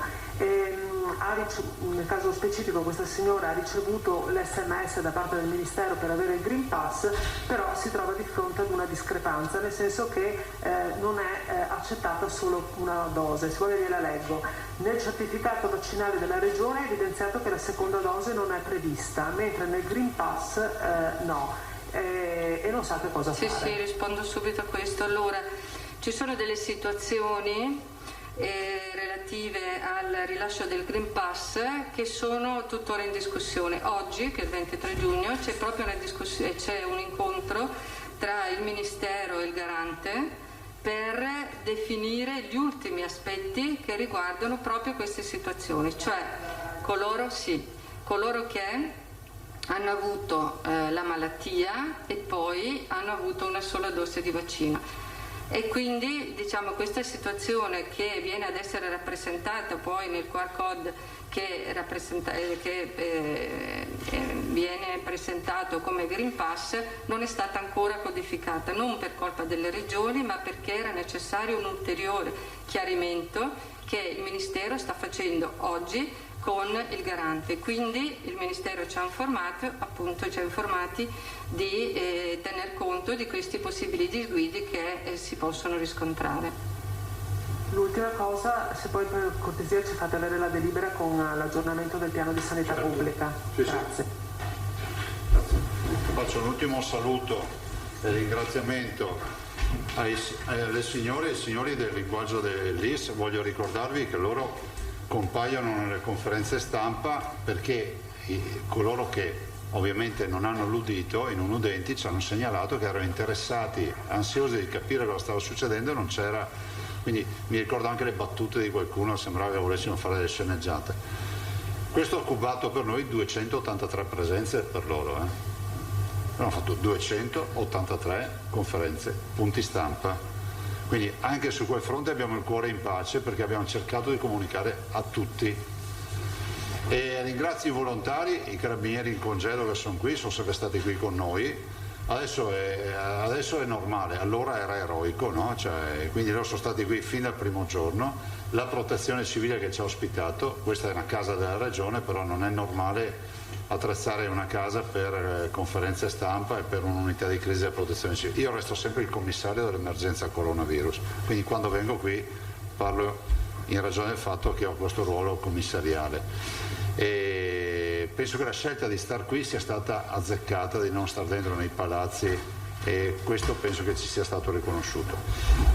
Era spento? Va bene. Comunque ho ringraziato tutti. E infine, siccome voi siete fra virgolette i senior, no? Quelli che ci hanno sempre accompagnato, ringrazio che poi siete quelli che più hanno rappresentato le vostre testate, che sono anzi non iniziamo da destra, ma iniziamo dalla mia destra, da Alda Vanzan, Gazzettino, che penso che ti sei fatta l'80-90% dei punti stampa, Ilaria Moscati, Silvia Moscati, il Nuovo Terraglio, Martina Zambon, che si è alternata come Alda Vanzan con Angela Pederiva, e Martina Zambon si è alternata con Marco Bonen sostanzialmente. Poi ci sono stati altri colleghi, ma insomma voi due siete del Corriere del Veneto.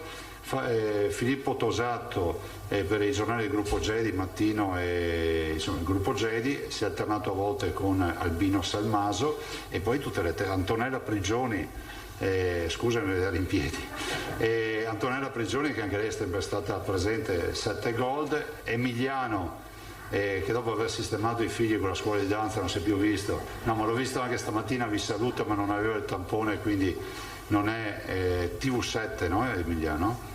E poi ringrazio le altre televisioni, insomma, TV a Vicenza, aiutatemi. No, ho capito. Telenuovo, e poi c'era tutto il gruppo ovviamente Media Nord-Est, perché stavo leggendo le etichette, quindi Rete Veneta,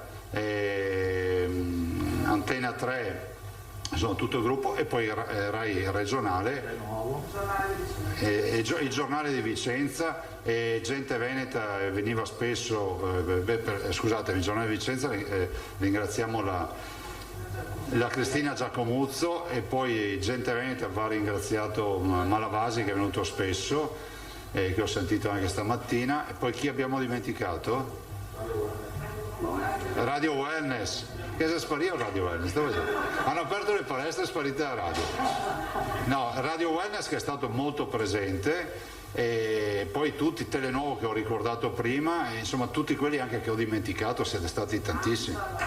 Ovviamente grazie ad ANSA, Adrienne Cronos, l'AGI, perché scusate, mi scuso con loro che ci stanno ascoltando, ma io sto guardando il tavolo, ma ci sono anche quelli che non ci sono, ma ci sono, e quindi veramente li ringrazio tutti. Poi bastava guardarsi quelli, avevo tutte. Telechiara, mi ero dimenticato di Telechiara, Telearena, Televenezia, Radio Bella Monella, Birichina, insomma tutti i gruppi, veramente grazie di cuore per il grande lavoro, ma io lo faccio semplicemente come rappresentante dei Veneti, è un grazie che vi dicono i Veneti. E ai Veneti faccio un appello: leggete e comprate i giornali, cercate di fare in modo, ovviamente le televisioni dovete guardare fissi e le radio in macchina, però perso il giornale si perde un presidio di democrazia, e penso che questo sia fondamentale. Grazie a tutti, ci sono le uova se le volete, se le trovo qua me le porto a casa. Grazie ancora, grazie. Ci aggiorneremo, lo dico ai cittadini che si stanno invadendo di email, di messaggi, e ci riaggiorneremo a breve quando abbiamo informazioni tipo quelle di oggi che sono utili da comunicare. No, lunedì proprio no. Un ultimo ringraziamento, mi sono dimenticato, a tutte quelle signore, nonne, cittadini che ci hanno mandato il cibo durante il lockdown, perché qui noi abbiamo avuto salami, paste, torte, c'era una signora che ci mandava la torta, insomma c'è stata una chiamata di popolo che solo in Veneto si può vedere, ciliegie, prodotti tipici che non è che abbiamo mangiato a casa qua, nel senso con la protezione civile, quindi... Avete gozzovigliato? No, non abbiamo gozzovigliato, però voglio ringraziare tutto questo calore che ci è stato portato. Ci sarebbe anche Crozza da ringraziare, no? Sì, e infine, a dirti la verità lo volevo fare, infine, intanto abbiamo portato le uova anche per lui no, volevo ringraziarlo perché lui comunque fa una satira, come ho detto oggi in un'intervista, secondo me che è rispettosa per quel che mi riguarda, no? Ovvio che chi fa satira deve esaltare i difetti delle persone, no? Cioè devi, come si vede, stressare i difetti, no? Cioè l'accento piuttosto che tic o altre robe. E pur nella satira comunque ci ha dato una gran mano, perché comunque alla fine ci ha permesso di tenere sempre in prima fila il Veneto, e per noi è fondamentale, perché questa è una regione che quando noi abbiamo preso in mano nel 2010 non era così autorevole come lo è oggi, quindi il lavoro fatto da tutti noi ha prodotto dei frutti. Insomma, ai tavoli nazionali non è che si decide anche se non c'è il Veneto, tutti si premurano di capire qual è la posizione del Veneto, penso che questo sia fondamentale. Quindi grazie anche a Maurizio Crozza, con il quale ho rapporti zero, che sia chiaro, nel senso che non vorrei che qualcuno pensasse, e penso che sia corretto così, lui in totale autonomia decide cosa fare, se fare o non fare, e noi ne prendiamo atto. Grazie. Però non ha mai avuto il coraggio di portare i polli in trasmissione, quindi vuol dire che non ha buttato il cuore oltre lo... Io me la sarei aspettato una gallina a sera. Grazie. Grazie mille e buon lavoro. Grazie, arrivederci. Prego, arrivederci. Dunque è terminata, lo avete sentito, la conferenza stampa del Presidente Zaia è terminata con i ringraziamenti a tutti, non solo ai giornalisti che sono stati là durante questi 2 anni di pandemia, a tutti i punti stampa, ma anche a tutte le istituzioni, a tutti i cittadini che hanno seguito, ai bambini che hanno inviato i disegni, e ringraziamento anche alle forze dell'ordine e alla protezione civile che sono rimasti là in questo periodo. Perché ringraziamenti? Perché non ci sarà più la conferenza stampa come siamo abituati a vederla tutti i giorni, ma ci sarà solo all'occorrenza quando il Presidente dovrà dare qualche informazione o qualche notizia, dunque non ci sarà più l'appuntamento quotidiano. È iniziata come al solito, è iniziata con il bollettino regionale, dice stiamo tornando alla normalità, ha detto il Presidente Zaia, sono 10.736.566 tamponi effettuati, 49 sono persone positive nelle ultime 24 ore, quasi 7 per provincia, dice non è finita la pandemia, ma insomma questa pandemia è comunque si è ridotta al minimo, e questo è importante. 23.298 i tamponi effettuati invece nelle ultime 24 ore con lo 0,21 di incidenza, che vuol dire un'incidenza che non preoccupa. Per quanto riguarda i ricoveri ospedalieri sono 304 in ospedale, quindi meno 16 nelle ultime 24 ore, 272 si trovano in area non critica e invece 32 ancora in terapia intensiva. Per quanto riguarda i decessi sono 11.611 più 2 decessi nelle ultime 24 ore. Siamo, dice Zaia, l'8ª regione in Italia per mortalità.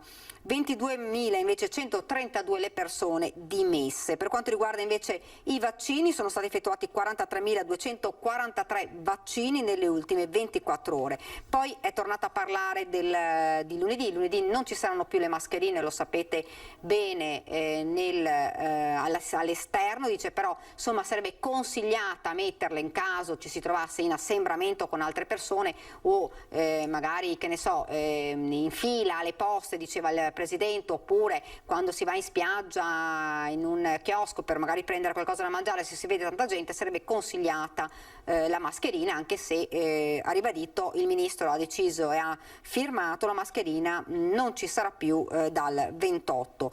Poi il Presidente ha parlato del piano tamponi, continueranno e assolutamente continueranno in maniera massiccia i tamponi, dice tutte le ASL dovranno effettuare i tamponi con un minimo di partenza, ma poi per continuare insomma a incentivarla sempre di più, andando dice nelle spiagge, nelle piazze, ma i tamponi vanno fatti, così come va aumentata e incrementata la sequenzazione, dice, cosa che non sarà assolutamente ridotta. Ha parlato anche degli over 60, dice c'è l'ultima chiamata, la call per tutti gli over 60 che non si sono vaccinati, ci sarà una chiamata diretta per tutti per vedere, insomma, dice l'ultima spiaggia per vedere se vogliono vaccinarsi. L'assessore Lanzarin in questo caso ha detto che sono 200.000 gli over 60, 70 e 80 in Veneto che non si sono vaccinati, come ha detto anche l'assessore Lanzarin sarà una chiamata diretta, ogni ASL provvederà a chiamare la persona, insomma, over 60 che non è stata vaccinata. Come poi ha parlato anche dei disegni, ha ribadito che verrà fatta questa mostra con i disegni fatti dai bambini durante questo anno e mezzo, e chi vuole potrà ancora inviare il proprio disegno, quindi l'invito rivolto ai bambini in ogni capoluogo di provincia. Queste dunque le notizie del Presidente Zaia, che poi, come detto, ha salutato tutti, ha ringraziato tutti, ci sarà ancora, ovviamente sarà presente, ma soltanto all'occorrenza. Queste dunque sono le notizie. Prima di andare in pubblicità e prima di farvi vedere come sarà il tempo, quindi nelle prossime ore, quindi il meteo, vi ricordo che subito dopo la pubblicità ci sarà l'approfondimento di Antenna 3 con la CGIL e parleremo di assegno al nucleo familiare, quota 100 e opzione donna. Dunque pubblicità, meteo e poi torniamo subito in studio.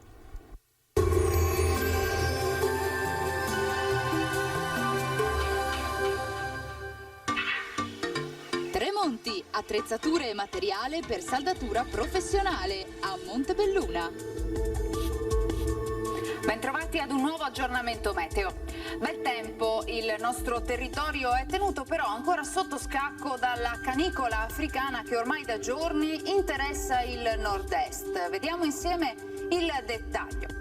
Sul Veneto situazione tranquilla, la giornata di mercoledì 23 giugno sarà infatti caratterizzata da un tempo in prevalenza stabile e soleggiato, salvo per qualche nube alta in transito che in montagna potrebbe anche portare qualche isolato rovescio o temporale pomeridiano.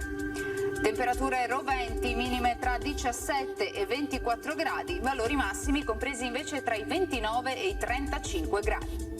Ci spostiamo ora sul Friuli Venezia Giulia, dove di fatto avremo poche novità, tanto sole ovunque, contesto anche qui stabile, senza piogge degne di nota.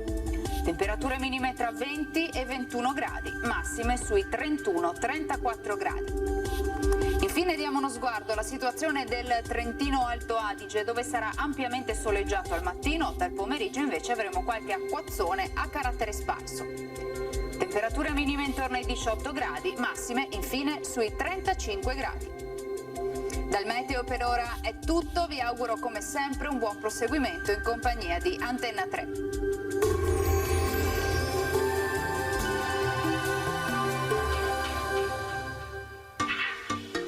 Tremonti, attrezzature e materiale per saldatura professionale a Montebelluna.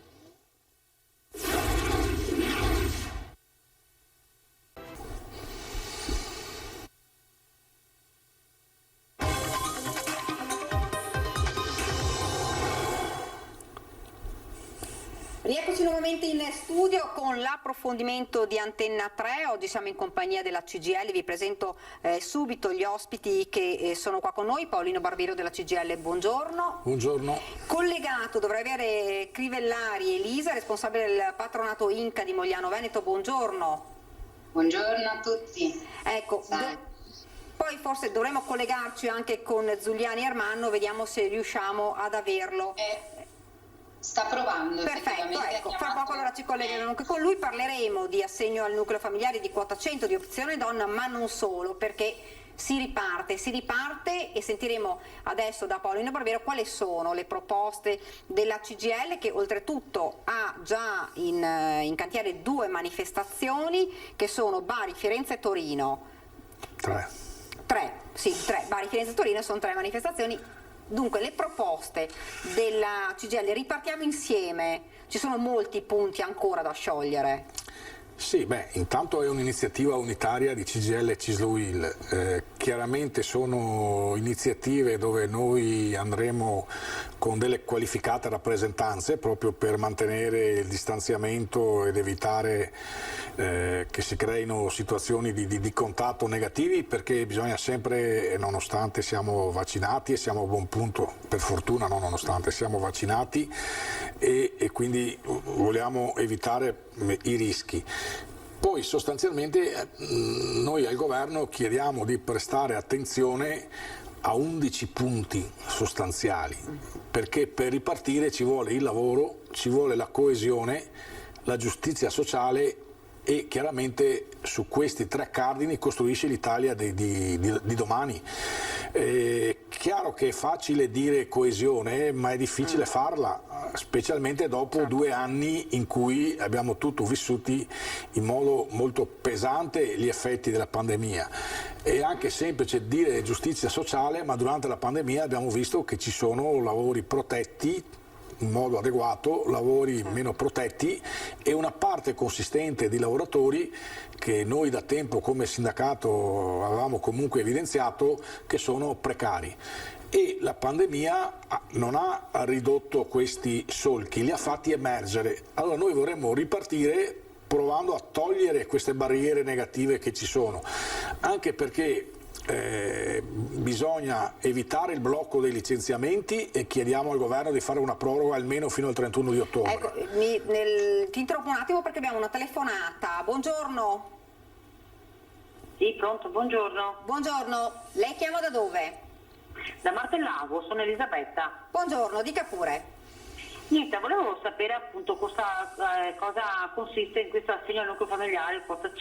Sì, io sono in disoccupazione da novembre, perché purtroppo Venezia è andata a capofitto, quindi io lavoravo su un albergo a Venezia. E niente, io volevo capire gli assegni familiari, adesso non li percepisco più perché la ragazza ha 18 anni a maggio. Volevo capire cos'è il suo assegno al nucleo familiare. Possiamo chiedere quindi, magari torniamo poi a parlare di questo perché è importante anche del rispondiamo subito alla domanda. E facciamo rispondere subito ad Elisa.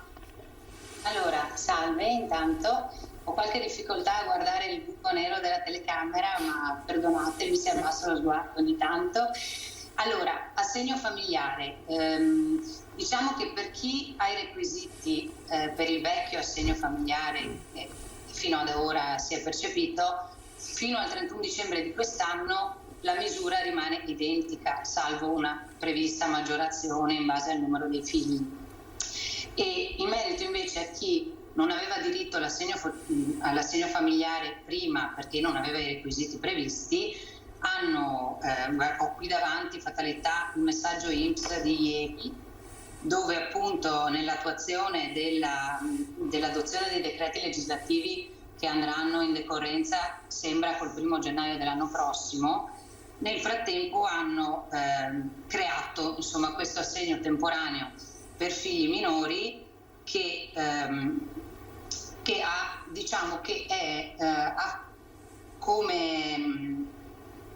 erogato per tutti quelli che non hanno diritto all'assegno normale, tradizionale ANF, questo fino al 31/12/2021 e poi invece dovrebbe entrare in vigore l'assegno unico universale che avrà delle disposizioni ben precise.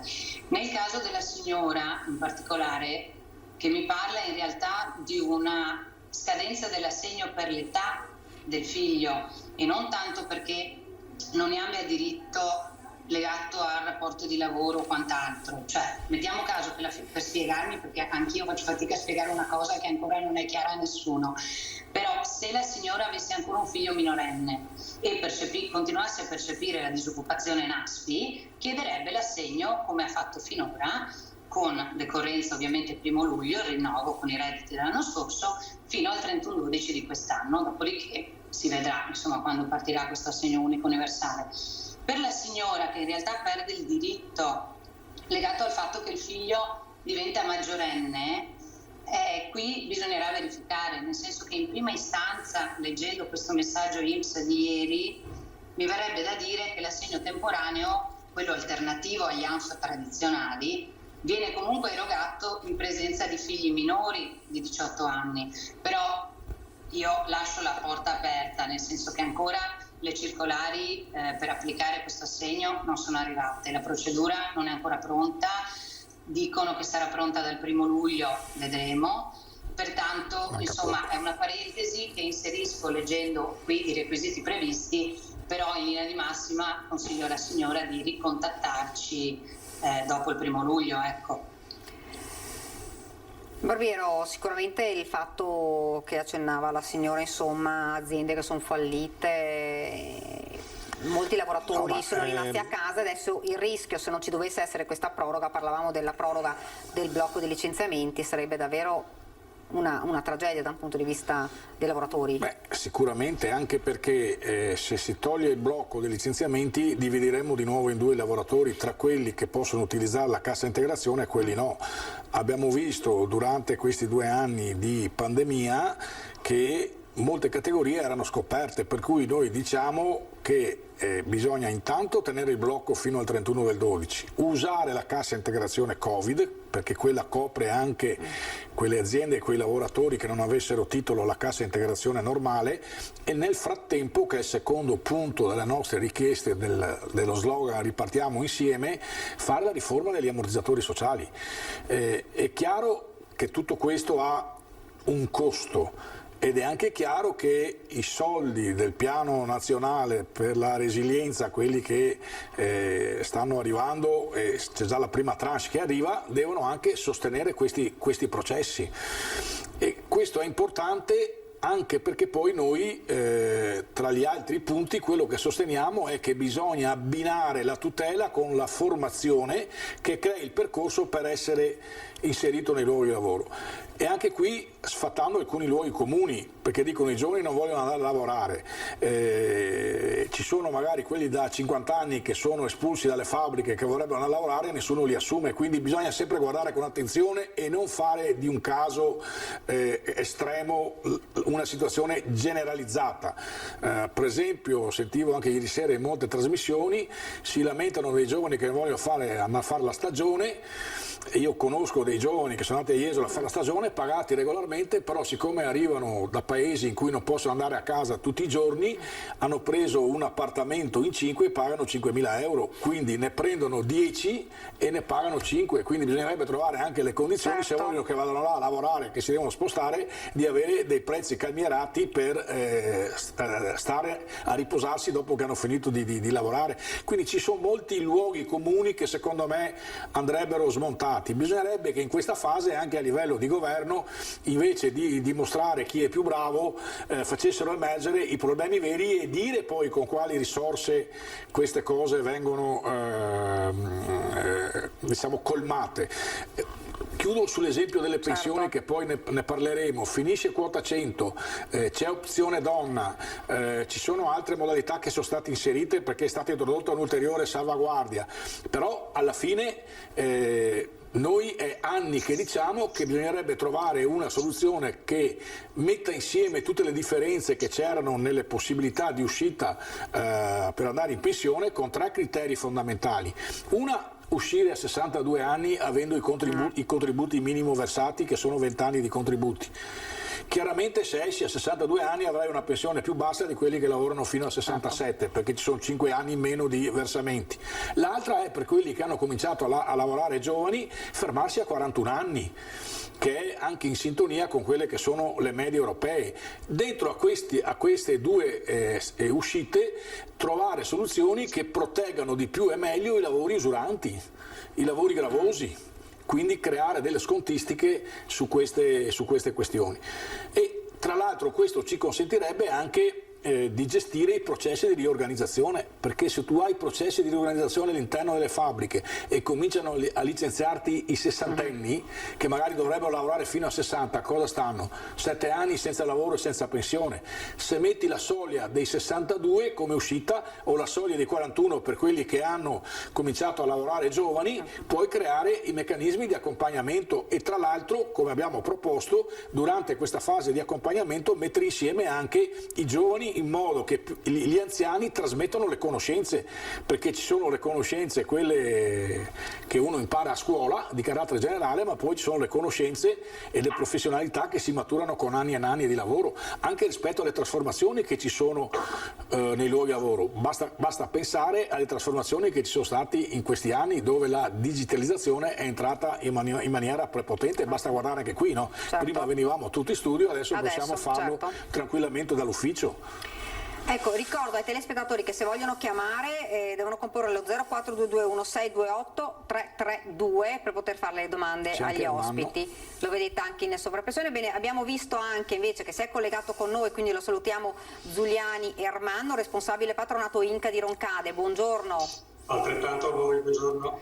Buongiorno, dunque Paolino Borbini ha parlato di pensione quota 100 di opzione donna. Opzione donna, intanto chi è che ne ha diritto? Perché è una delle domande che si fanno in molte. A chi la chiede? A Elisa ovviamente. A Elisa. Continuiamo. Allora, opzione donna. Intanto farei una differenza tra il concetto di pensione in scadenza e possibilità di inoltrare la domanda, che secondo me è importante perché a me arrivano tante persone che dicono devo fare domanda entro questa data, altrimenti non c'è più questo, non c'è più l'altro. Allora, opzione donna e quota 100 sono prestazioni che diciamo che l'utente deve aver maturato un requisito entro una certa data, che sono la complessità dei requisiti ovviamente poi da andare a stabilire, ma poi può esercitare questo diritto anche in un secondo momento. Faccio un esempio per semplificare. Un lavoratore che compie i 62 anni entro il 31/12/2021 e ha i 38 anni di lavoro, fatto salvo i 35 di lavoro effettivo, entro la stessa data, non è che debba andare ad esempio alla prima decorrenza possibile, può anche decidere di sfruttare questo requisito e aspettare un altro anno per fare la domanda, ok? Questa è la differenza, ad esempio con una prestazione come invece l'APE Social, la cosiddetta APE Social, che ha delle scadenze vere e proprie e anzi suggerisco alle persone che eventualmente si trovassero in delle condizioni che lasciano presagire di avere i requisiti, di venire immediatamente, nel senso che l'APE Social è una prestazione che non è neanche una reale pensione, ma è una prestazione a sostegno del reddito che accompagna alla pensione, che in realtà ha reale scadenza il 30 novembre di quest'anno, dopodiché anche uno avesse avuto i requisiti per esempio in corso di quest'anno non la può comunque più esercitare, quindi ecco, questa è una prima differenza. Per quanto riguarda invece opzione donna, per entrare nel dettaglio, è una prestazione pensionistica che è ovviamente diretta insomma alle donne, il nome lo dice, e che prevede appunto che possano usufruirne sia le lavoratrici dipendenti che autonome che versano in ago, cioè il fondo dell'INPS, quello insomma che prevede dove versano i lavoratori dipendenti sostanzialmente, e gli autonomi come artigiani, commercianti e CDCM, che sarebbero i coltivatori diretti insomma. E anche a tutte le forme esclusive e sostitutive, quindi il pubblico impiego, per far capire, piuttosto che i ferrovieri, le poste, cioè tutti quei fondi che erano prima pubblici, poi sono privatizzati, ok. Un fondo che rimane invece fuori è la gestione separata, in quanto l'opzione donna non prevede la possibilità di cumulare fondi differenti, ma bisogna avere tutta la posizione contributiva appunto in un unico fondo. Cosa comporta? Quali sono i requisiti? Intanto siamo fermi e qui è ovviamente il concetto della scadenza del requisito. Elisa, la fermo solo un attimo perché abbiamo un'altra telefonata. Sì, la fermo solo un attimo. Buongiorno. Ecco tutta la linea. Aspettiamo allora che si ricolleghi. Allora mi scusi, la rifaccio parlare allora. E quindi insomma l'opzione donna praticamente prevede dei requisiti che sono sia anagrafici che contributivi, cerco di stringere se no perdo un sacco di tempo. Quelli anagrafici sono 58 anni entro il 31/12/2020 e 59 per le posizioni invece di lavoro autonomo, 58 per i dipendenti, 59 per le lavoratrici autonome.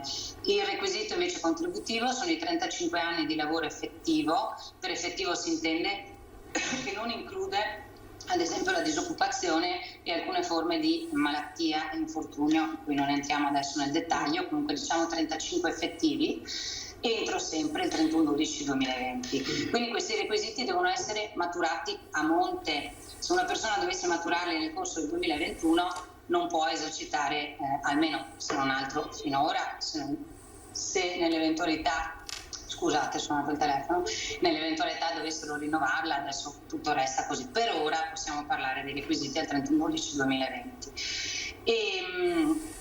E quindi in realtà cos'è? È sicuramente la possibilità di andare con una forma anticipata rispetto alle normali uscite come la vecchiaia o l'anzianità, ordinarie diciamo.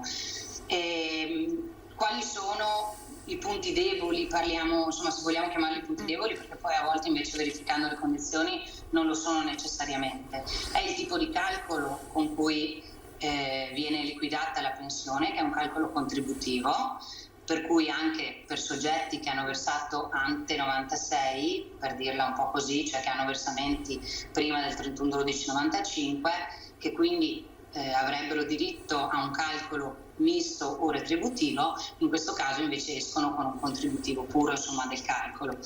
Adesso non sto a spiegare la differenza, nella maggior parte dei casi è svantaggioso, non lo diamo per scontato perché ci sono invece persone che addirittura optano per il contributivo perché hanno un percorso contributivo particolare che porta ad un vantaggio.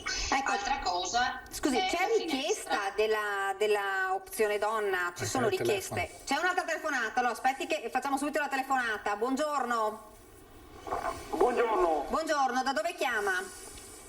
Da Caerano San Marco. Buongiorno, dica pure.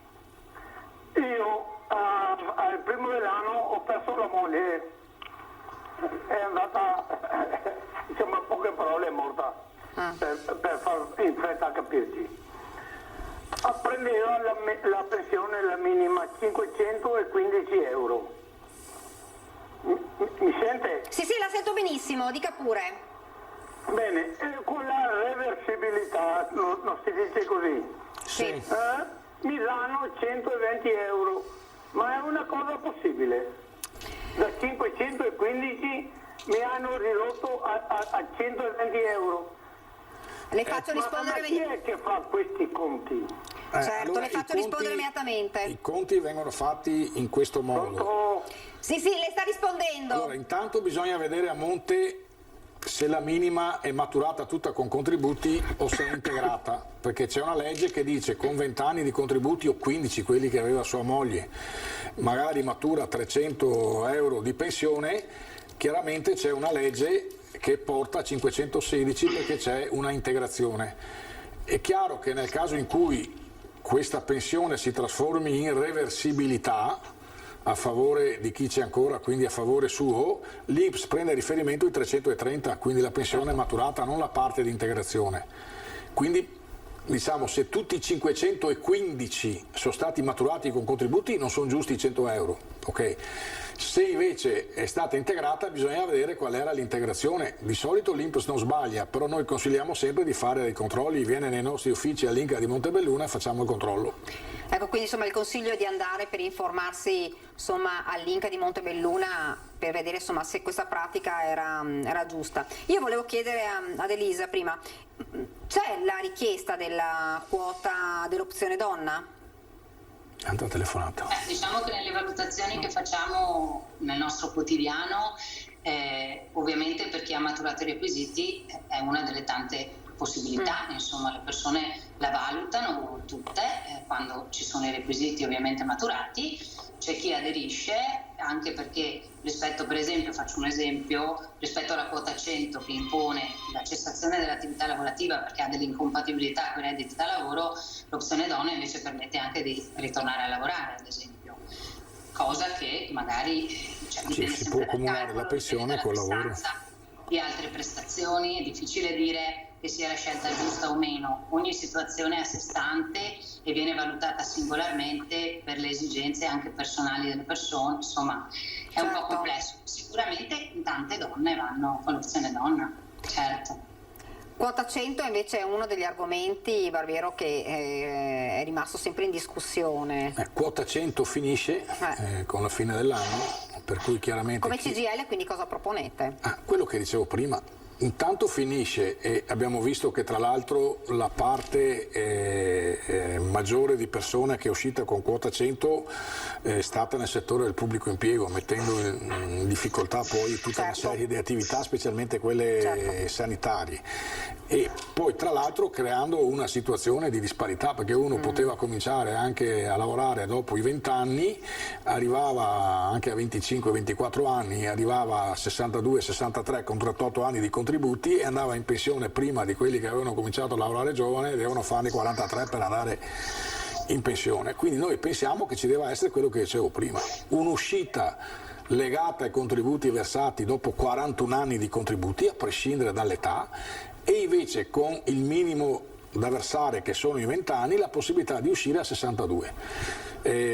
Anche qua poi dopo, giustamente come diceva la Elisa, noi non possiamo fare il calcolo e generalizzarlo, ognuno fa i suoi conti. No? Certo. Cioè, se una donna decide di andare in pensione a 58 anni con 35 di contributi, vuol dire che se non fa quella scelta per aspettare la pensione normale deve andare a 67 anni di età, quindi ne deve lavorare altri 9. Quindi se ci va prima e percepisce anche il 20% in meno, però percepisce la pensione per 9 anni.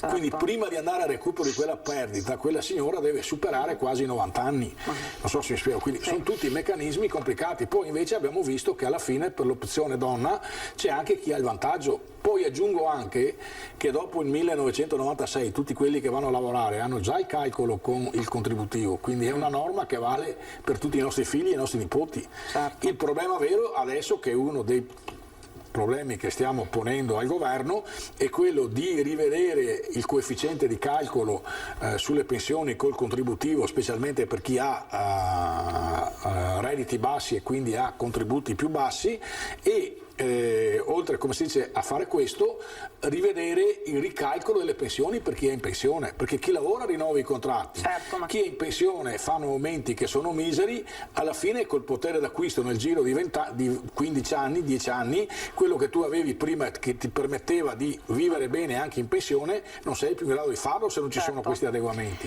C'è un'altra telefonata, buongiorno. Buongiorno. Buongiorno, lei da dove chiama? Io chiamo dalla provincia di Belluno. Di Belluno, buongiorno, dica pure. Io avevo parlato con il signor Barbiero tempo fa. Sì. Perché io sto aspettando una liquidazione di un'invalidità.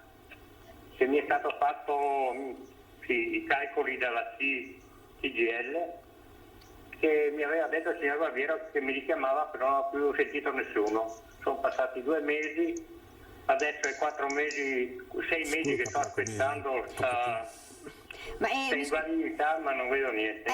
Magari se ci dice anche il nome, forse con il nome si riesce. Campigotto Innocente. Campigotto Innocente. Sì, sono di Arsie, vicino a Feltre, provincia di Belluno.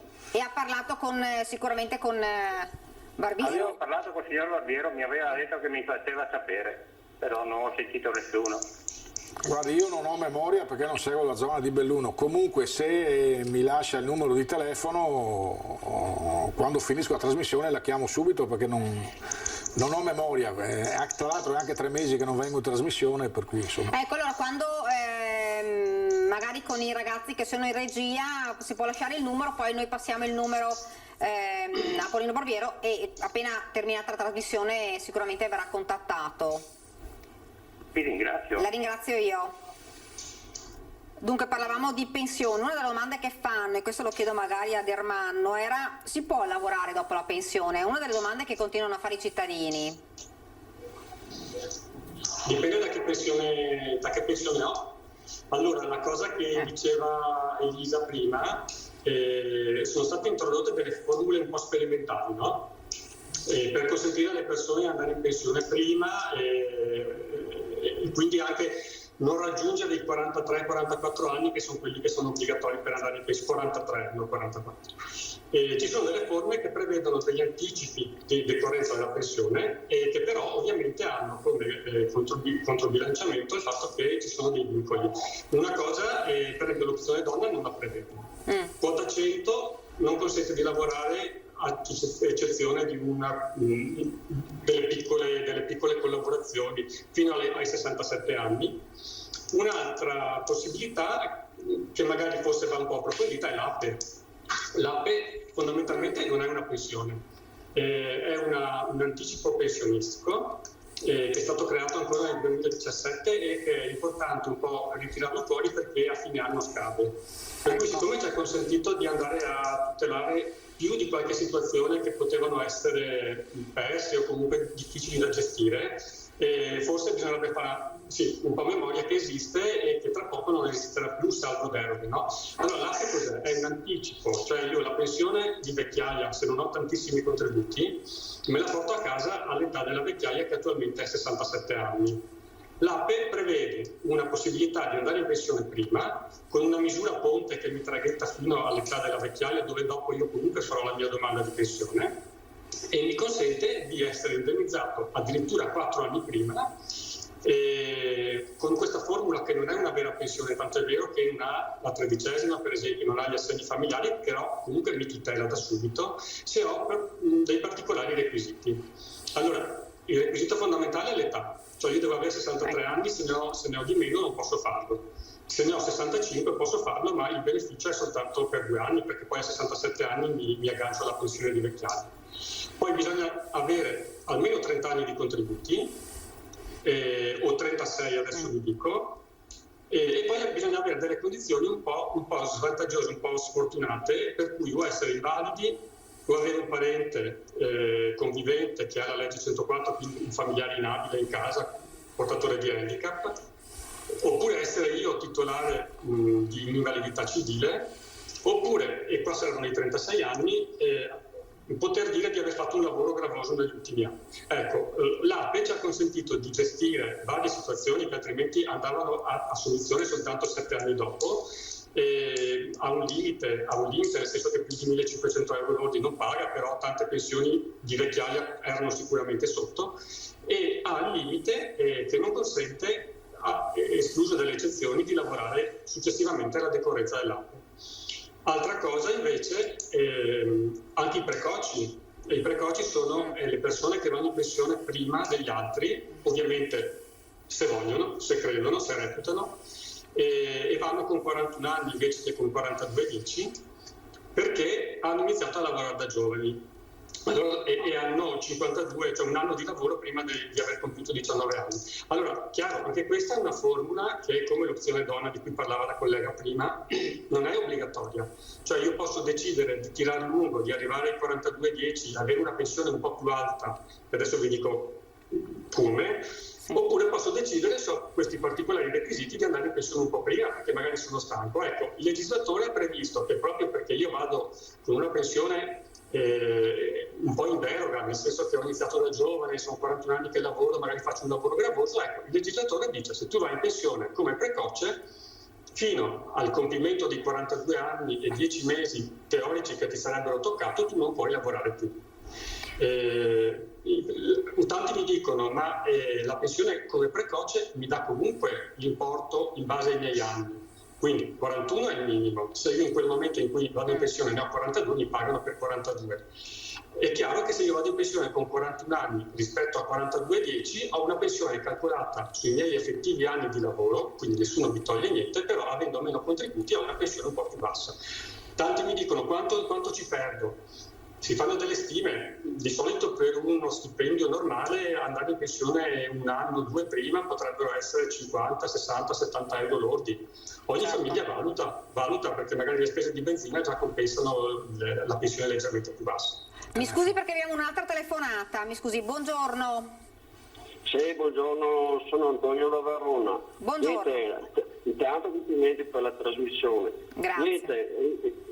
Niente, io voglio fare una domanda. Sì. Io sono andato in pensione con l'invalidità, cioè ho fatto domande di pensione perché sono invalido al 91% e la pensione è stata inoltrata per via telematica a marzo. L'INPS quanto tempo ha per rispondere? Quanti anni ha? Lei quanti anni ha, mi scusi? Io 61. 61. Tutto giugno. E quanti anni i contributi aveva?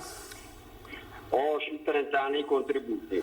Quindi ha chiesto la pensione di... La domanda di pensione anticipata per l'invalidità è stata inoltrata, la domanda è già stata inoltrata dalle ACRI, diciamo, a marzo. Allora, sui tempi è difficile dare un tempo certo perché in ogni provincia hanno delle tempistiche rispetto al carico di lavoro che ci sono negli uffici dell'INPS. Io posso dire che qui a Treviso, massimo nel giro di 3 mesi, le liquidano. C'è stato però un periodo in cui, siccome c'erano tutte le casse integrazioni e tutte le disoccupazioni da fare, hanno dato priorità a quelle attività, per cui hanno spostato il personale a fare quell'attività là, che era più pressante in quella fase, e quindi magari ci sono stati dei ritardi, però insomma normalmente nel giro di 2 o 3 mesi dovrebbe arrivare. Secondo me le conviene passare dal patronato dove ha fatto la domanda e chiedere che facciano un sollecito. La ringrazio. Il fatto delle persone che chiedono la pensione anticipata o la pensione è un fenomeno che sta crescendo, cioè molti non vedono l'ora di andare in pensione un po' per paura che cambino poi le regole se ne sono molti che vogliono andare, però quando gli si spiega che non possono lavorare allora rinunciano, perché se devo andare in pensione per poi continuare prima per poi continuare a lavorare, perché un conto è che uno fa i suoi 67 anni e poi decide magari di farsi un part time, di fare qualche lavoretto, qualche collaborazione, ma se tu per effetto della legislatura chiedi di andare degli anni prima perché non ce la fai più, se non ce la fai più non si capisce perché devi continuare poi a lavorare da un'altra parte, cioè il legislatore ha interpretato correttamente la norma dicendo ci sono 2 vie d'uscita, quella anticipata in base ai contributi versati che sono 42 anni e 10 mesi fino al 2026 con 3 mesi di finestra, un anno in meno per le donne, e poi c'è l'altra via d'uscita che sono i 67 anni finché non aumentano, perché anche qua c'è una correlazione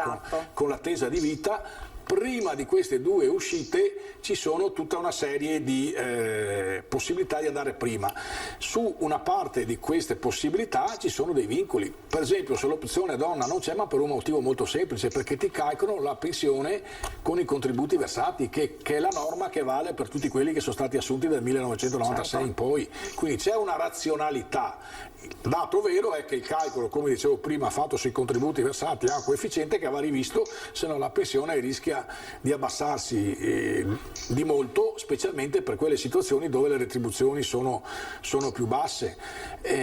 Queste sono le norme. Poi il caso del signore, che magari è poco conosciuto anche quello, c'è la possibilità di andare in pensione prima se dimostri di non avere capacità lavorativa, e qua ci sono 2 forme, casomai se le vuole riprendere Armando o la Elisa, di andare in pensione prima. È chiaro che questa persona poi quando arriva a 67 anni al compimento dell'età anagrafica per andare in pensione di vecchiaia deve fare il ricalcolo di quella pensione, perché molto probabilmente con il ricalcolo prenderà qualcosa in più, perché quella che gli è stata calcolata con l'invalidità è più bassa.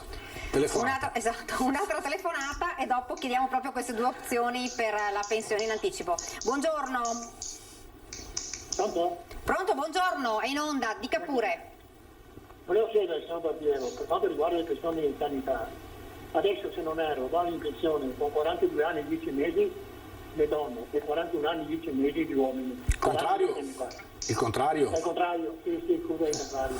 Volevo chiedere, ma è mai possibile che, indipendentemente dall'età, possono portare pensione di sanità a 41 anni, stop? Sì, è quello che... sì. è quello che stiamo chiedendo noi di fatto, come dicevo all'inizio. Sabato ci sono 3 manifestazioni, una a Torino e noi siamo là, una a Firenze e una a Bari, e tra le richieste che noi stiamo portando avanti con il governo c'è anche questa. 41 anni di uscita di lavoro sono più che sufficienti per andare in pensione per chi ha cominciato a lavorare giovane. Per chi invece comincia più tardi e mette insieme almeno 20 anni di contributi, noi proponiamo di uscire a 62 anni, chiaramente con una pensione più bassa di quelli che lavorano fino a 67, perché la percepiscono 5 anni prima, e poi introdurre forme di tutela per i lavori gravosi e usuranti. La ringrazio. Quindi chiediamo a Elisa Ormanno, come ci aveva anticipato lei, il discorso delle 2 opzioni per la pensione anticipata. Chi parla? Parlo io? Va bene, va benissimo. No, allora sono cose tecniche abbastanza complicate queste, no? L'importante è noi la spieghiamo sempre. Mi fermo? Un attimo, proviamo se c'è un'altra telefonata forse. Buongiorno? No, ecco, non la può continuare. Sì, allora, c'è un'invalidità civile legata al fatto che io sto poco bene, ho dei problemi di salute, sì. È indipendente dall'età, tanto è vero che è l'accompagnatoria per gli anziani e esiste anche per i bambini, e questo è legato al fatto che io ho dei problemi di salute, no? Però se io sono un lavoratore e ho comunque degli anni versati, 30, 20, se sono giovani anche pochi, e la menomazione mi porta a una diminuzione della capacità lavorativa, allora c'è un secondo ambito di invalidità civile che è collegata a quei contributi, e perché si va a dimostrare, cioè si va a chiedere all'INPS che verifichi se la patologia mi porta a una diminuzione della mia capacità lavorativa. Siccome io sono un lavoratore e dovrei portarmi a casa lo stipendio perché magari devo mantenere anche moglie e figli, il fatto che io sia malato mi riduce la capacità lavorativa, l'INPS mi tutela. L'importante, secondo me, è che le persone, siccome hanno dei nomi molto simili queste, e l'Italia è veramente un capolavoro per usare terminologie che fa soltanto confusione, che sia chiaro, ma gli operatori di patronato lo spiegano bene questa cosa, che l'invalidità civile non è l'unica forma di tutela, perché l'invalidità civile nel caso di un lavoratore, siccome ha dei limiti di reddito, probabilmente non porta, molto difficilmente porta indennità economiche, perché un lavoratore comunque ha uno stipendio. Invece c'è comunque una seconda tutela, che è quella dell'invalidità pensionabile legata ai contributi, che tante volte è più tutelante in termini di importi, e che se uno omette di chiedere perché nessuno gliel'ha mai suggerito, rischia di essere meno tutelato e più sguarnito. Ecco, in questo caso insomma il consiglio è proprio di rivolgersi a voi per chiarire questa cosa qui. Assolutamente sì, nel senso che io quando spiego queste cose qua, a parte che gli faccio degli schemini su carta riciclata che dicono che poi se li portano a casa, ma gli faccio sempre una premessa, che stiamo parlando di cose tecnicamente abbastanza rognose, certo, sono i diritti inespressi. Ecco, sono cose abbastanza complicate da capire, per cui o uno esce dal patronato, perché loro mi dicono cosa faresti tu, e io gli dico la decisione è tua e della tua famiglia, io posso spiegarti per 10 volte di seguito cosa stiamo andando a fare, ma non posso sostituirmi, per cui sono cose complicate, io devo spiegartele meglio che posso, spiegandoti quali sono le alternative, poi al limite ci ripensi e vieni da me quando sei consapevole di quel che fai, però non puoi delegare al patronato questa cosa e non puoi parlare in termini molto generici di invalidità, perché le parole tecniche hanno un significato purtroppo, perché significano dei diritti e anche dei soldi alla fine. Ci fermiamo adesso per qualche istante di pubblicità, poi torniamo in studio perché vorrei tornare a parlare anche delle 3 manifestazioni, perché non abbiamo parlato solo di dove, ma non di quando e come saranno sviluppate, quindi, e anche per dire, insomma, ribadire quali sono i punti essenziali che sono punti importanti, giusto Barbero, anche perché si riparte da qua, si riparte dopo la pandemia, si riparte dopo una crisi economica e si riparte da risposte che i cittadini comunque vogliono in questo momento. Quindi pubblicità, poi torniamo in studio.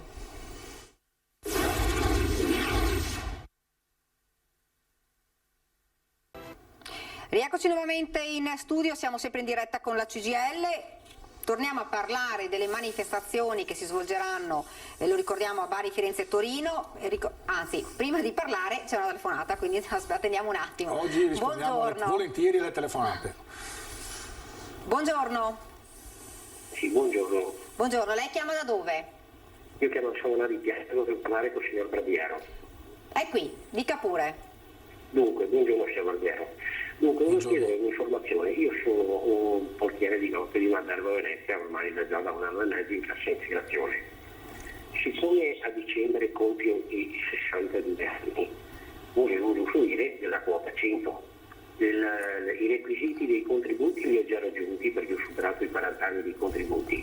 Volevo chiedere, siccome compio gli anni di 15 dicembre, quando devo fare la domanda per usufruire di quota 100? Subito. Può andare a fare la domanda, la prepara e poi gli uffici la manderanno via un tempo congruo prima, anche perché poi deve dare il preavviso e adesso io non ricordo il preavviso. Il problema è che io sono ancora assunto dall'azienda.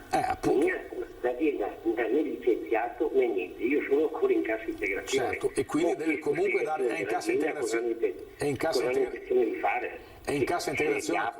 Mi scusi perché sennò, mi scusi un attimo. È in cassa integrazione Covid o cassa integrazione ordinaria? Cassa integrazione Covid. Ecco, allora la cassa integrazione Covid però finisce a meno che non la proroga, come abbiamo chiesto noi di prorogarla fino ad ottobre. Quindi noi abbiamo chiesto di prorogare non solo i licenziamenti fino al 31 ottobre, ma anche la cassa Covid, proprio perché questo ci consente di tutelare tutti quelli che erano scoperti e con la pandemia sono emersi in modo importante, insomma, perché non stiamo parlando di numeri bassi, ma di numeri alti.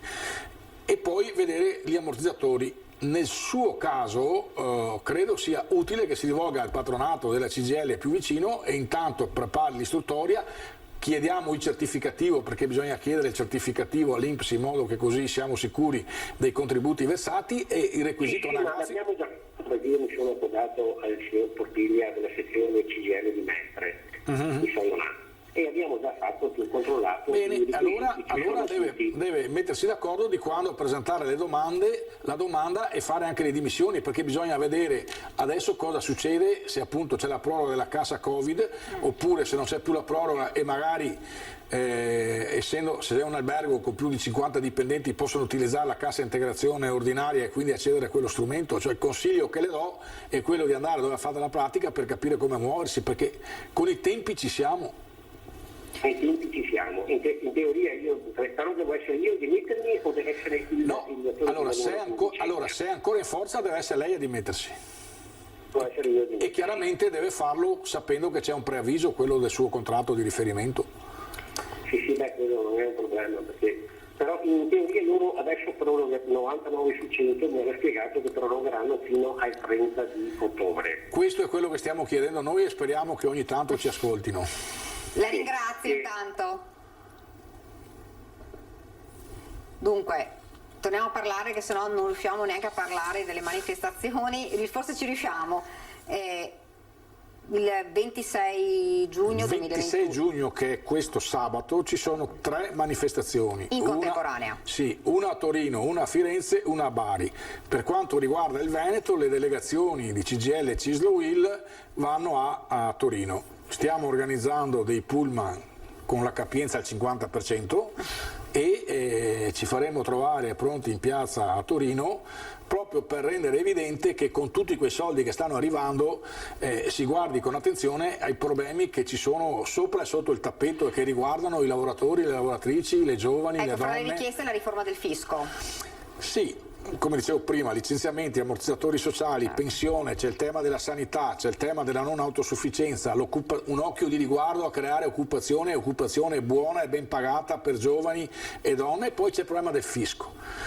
Quando si parla di fisco si sente sempre parlare quelli che hanno partite IVA, lavoratori autonomi, che pagano tante tasse. Allora, dire che si paga tante tasse è giusto perché nessuno vorrebbe pagarle, però vorrei ricordare ai telespettatori che più dell'80% delle tasse che incassa il Comuni e che incassa lo Stato sono pagati da reddito da lavoro dipendente e da pensionati. Quindi noi siamo 4 volte la platea degli altri lavoratori, le tasse le paghiamo perché le paghiamo alla fonte, noi vogliamo che ci riducano le tasse. Dopodiché bisogna fare l'altra operazione, che se si vuole ridurre le tasse al sistema dell'impresa bisogna fare in modo che il sistema d'impresa paghi le tasse correttamente, perché là c'è una grande area di evasione ed elusione fiscale che va colpita. Io sono stato molto colpito in positivo dalle parole che ha detto Draghi ieri sera, perché Draghi ha detto: guardate, stanno arrivando i primi 25 miliardi di circa i 200 che l'Europa ha messo a disposizione. I miliardi che ci arrivano non sono miliardi che l'Europa ha fabbricato sotto l'albero di Pinocchio, sono i miliardi delle tasse che pagano i vari paesi. E se i tedeschi hanno una fedeltà fiscale molto più alta della nostra, i francesi anche, i paesi del nord ancora di più, è chiaro che loro hanno una legittimità a pretendere che noi, se quei soldi li prendiamo, li usiamo anche per fare in modo che chi non paga le tasse le paghi. Mi pare che sia il minimo che si debba fare in questo paese. Poi ripeto, ormai siamo talmente abituati che uno che non paga le tasse è furbo e uno che paga le tasse è mona. Io penso che invece pagare le tasse sia un dovere del cittadino, pagarne il meno possibile e fare in modo che poi le tasse vengano gestite in modo positivo sui servizi, sulle pensioni, sulla scuola, sulle infrastrutture, su tutte queste cose che potrebbero farci star meglio. Però a questo punto credo anche che bisognerebbe, io spero che ci sia una stagione nuova dopo il Covid, che la politica riprenda a fare il suo lavoro con come si dice, persone che siano in grado di fare politica per il bene del paese e non per se stessi. Ecco, questo sarà un primo appuntamento, poi chiederete ovviamente un incontro a Roma. Stiamo già facendo degli incontri, però facciamo queste manifestazioni per sottolineare al governo e ai partiti che compongono questa maggioranza, che è una maggioranza di unità nazionale, che dovrebbero smettere di litigare tra di loro e risolvere questi problemi. Cioè, quanto bisogna andare avanti per dire che i licenziamenti vengono prorogati fino al 31 di ottobre visto che scadono? Lo decidano, queste sono le priorità. Rendere tranquilla la popolazione. Stiamo uscendo dalla crisi, può ripartire lo sviluppo, dobbiamo ripartire insieme, facciamo annunci che siano concreti. E sono tutti qui a discutere se ci leviamo o no la mascherina. Allora permettetemi, insomma, credo che sia l'ultimo dei problemi che bisogna dare risposta in queste settimane. Dopodiché se la possiamo togliere ce la togliamo, ma viva Dio, oggi il problema è sapere o non ho la cassa integrazione, o non ho le tutele, mi riducete o no le tasse, posso andare in pensione con 41 anni di contributi, che tutele ci sono se mi licenziano e ho 60 anni e non trovo più lavoro. Queste sono le risposte. I contratti li rinnoviamo o no? I giovani trovano lavoro, vengono pagati correttamente o vengono sfruttati? Ci sono le sicurezze sui luoghi di lavoro o no? Che ogni giorno siamo qui a piangere qualcuno che muore perché levano le sicurezze della macchina per fare un pezzo in più. Queste sono le cose, secondo me, che la gente si aspetta dalla politica.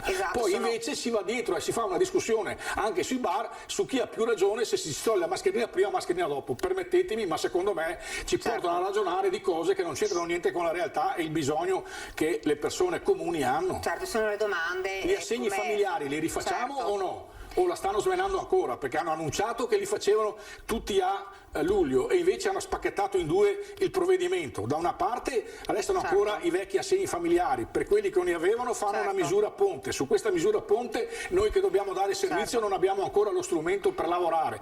Allora adesso permettetemi, mi sfogo perché la gente è arrabbiata, magari si arrabbia anche con noi, ma noi invece stiamo facendo le battaglie essendo un corpo intermedio, perché noi siamo in mezzo tra i politici, il Parlamento e il governo, e tentiamo di proporre problemi, di proporre proposte. Proprio ieri abbiamo mandato un documento in Parlamento all'audizione per dire: guardate che sul provvedimento ponte che state facendo è importante che lo fate, ma ci sono alcune inesattezze e abbiamo messo nero su bianco le cose che devono correggere.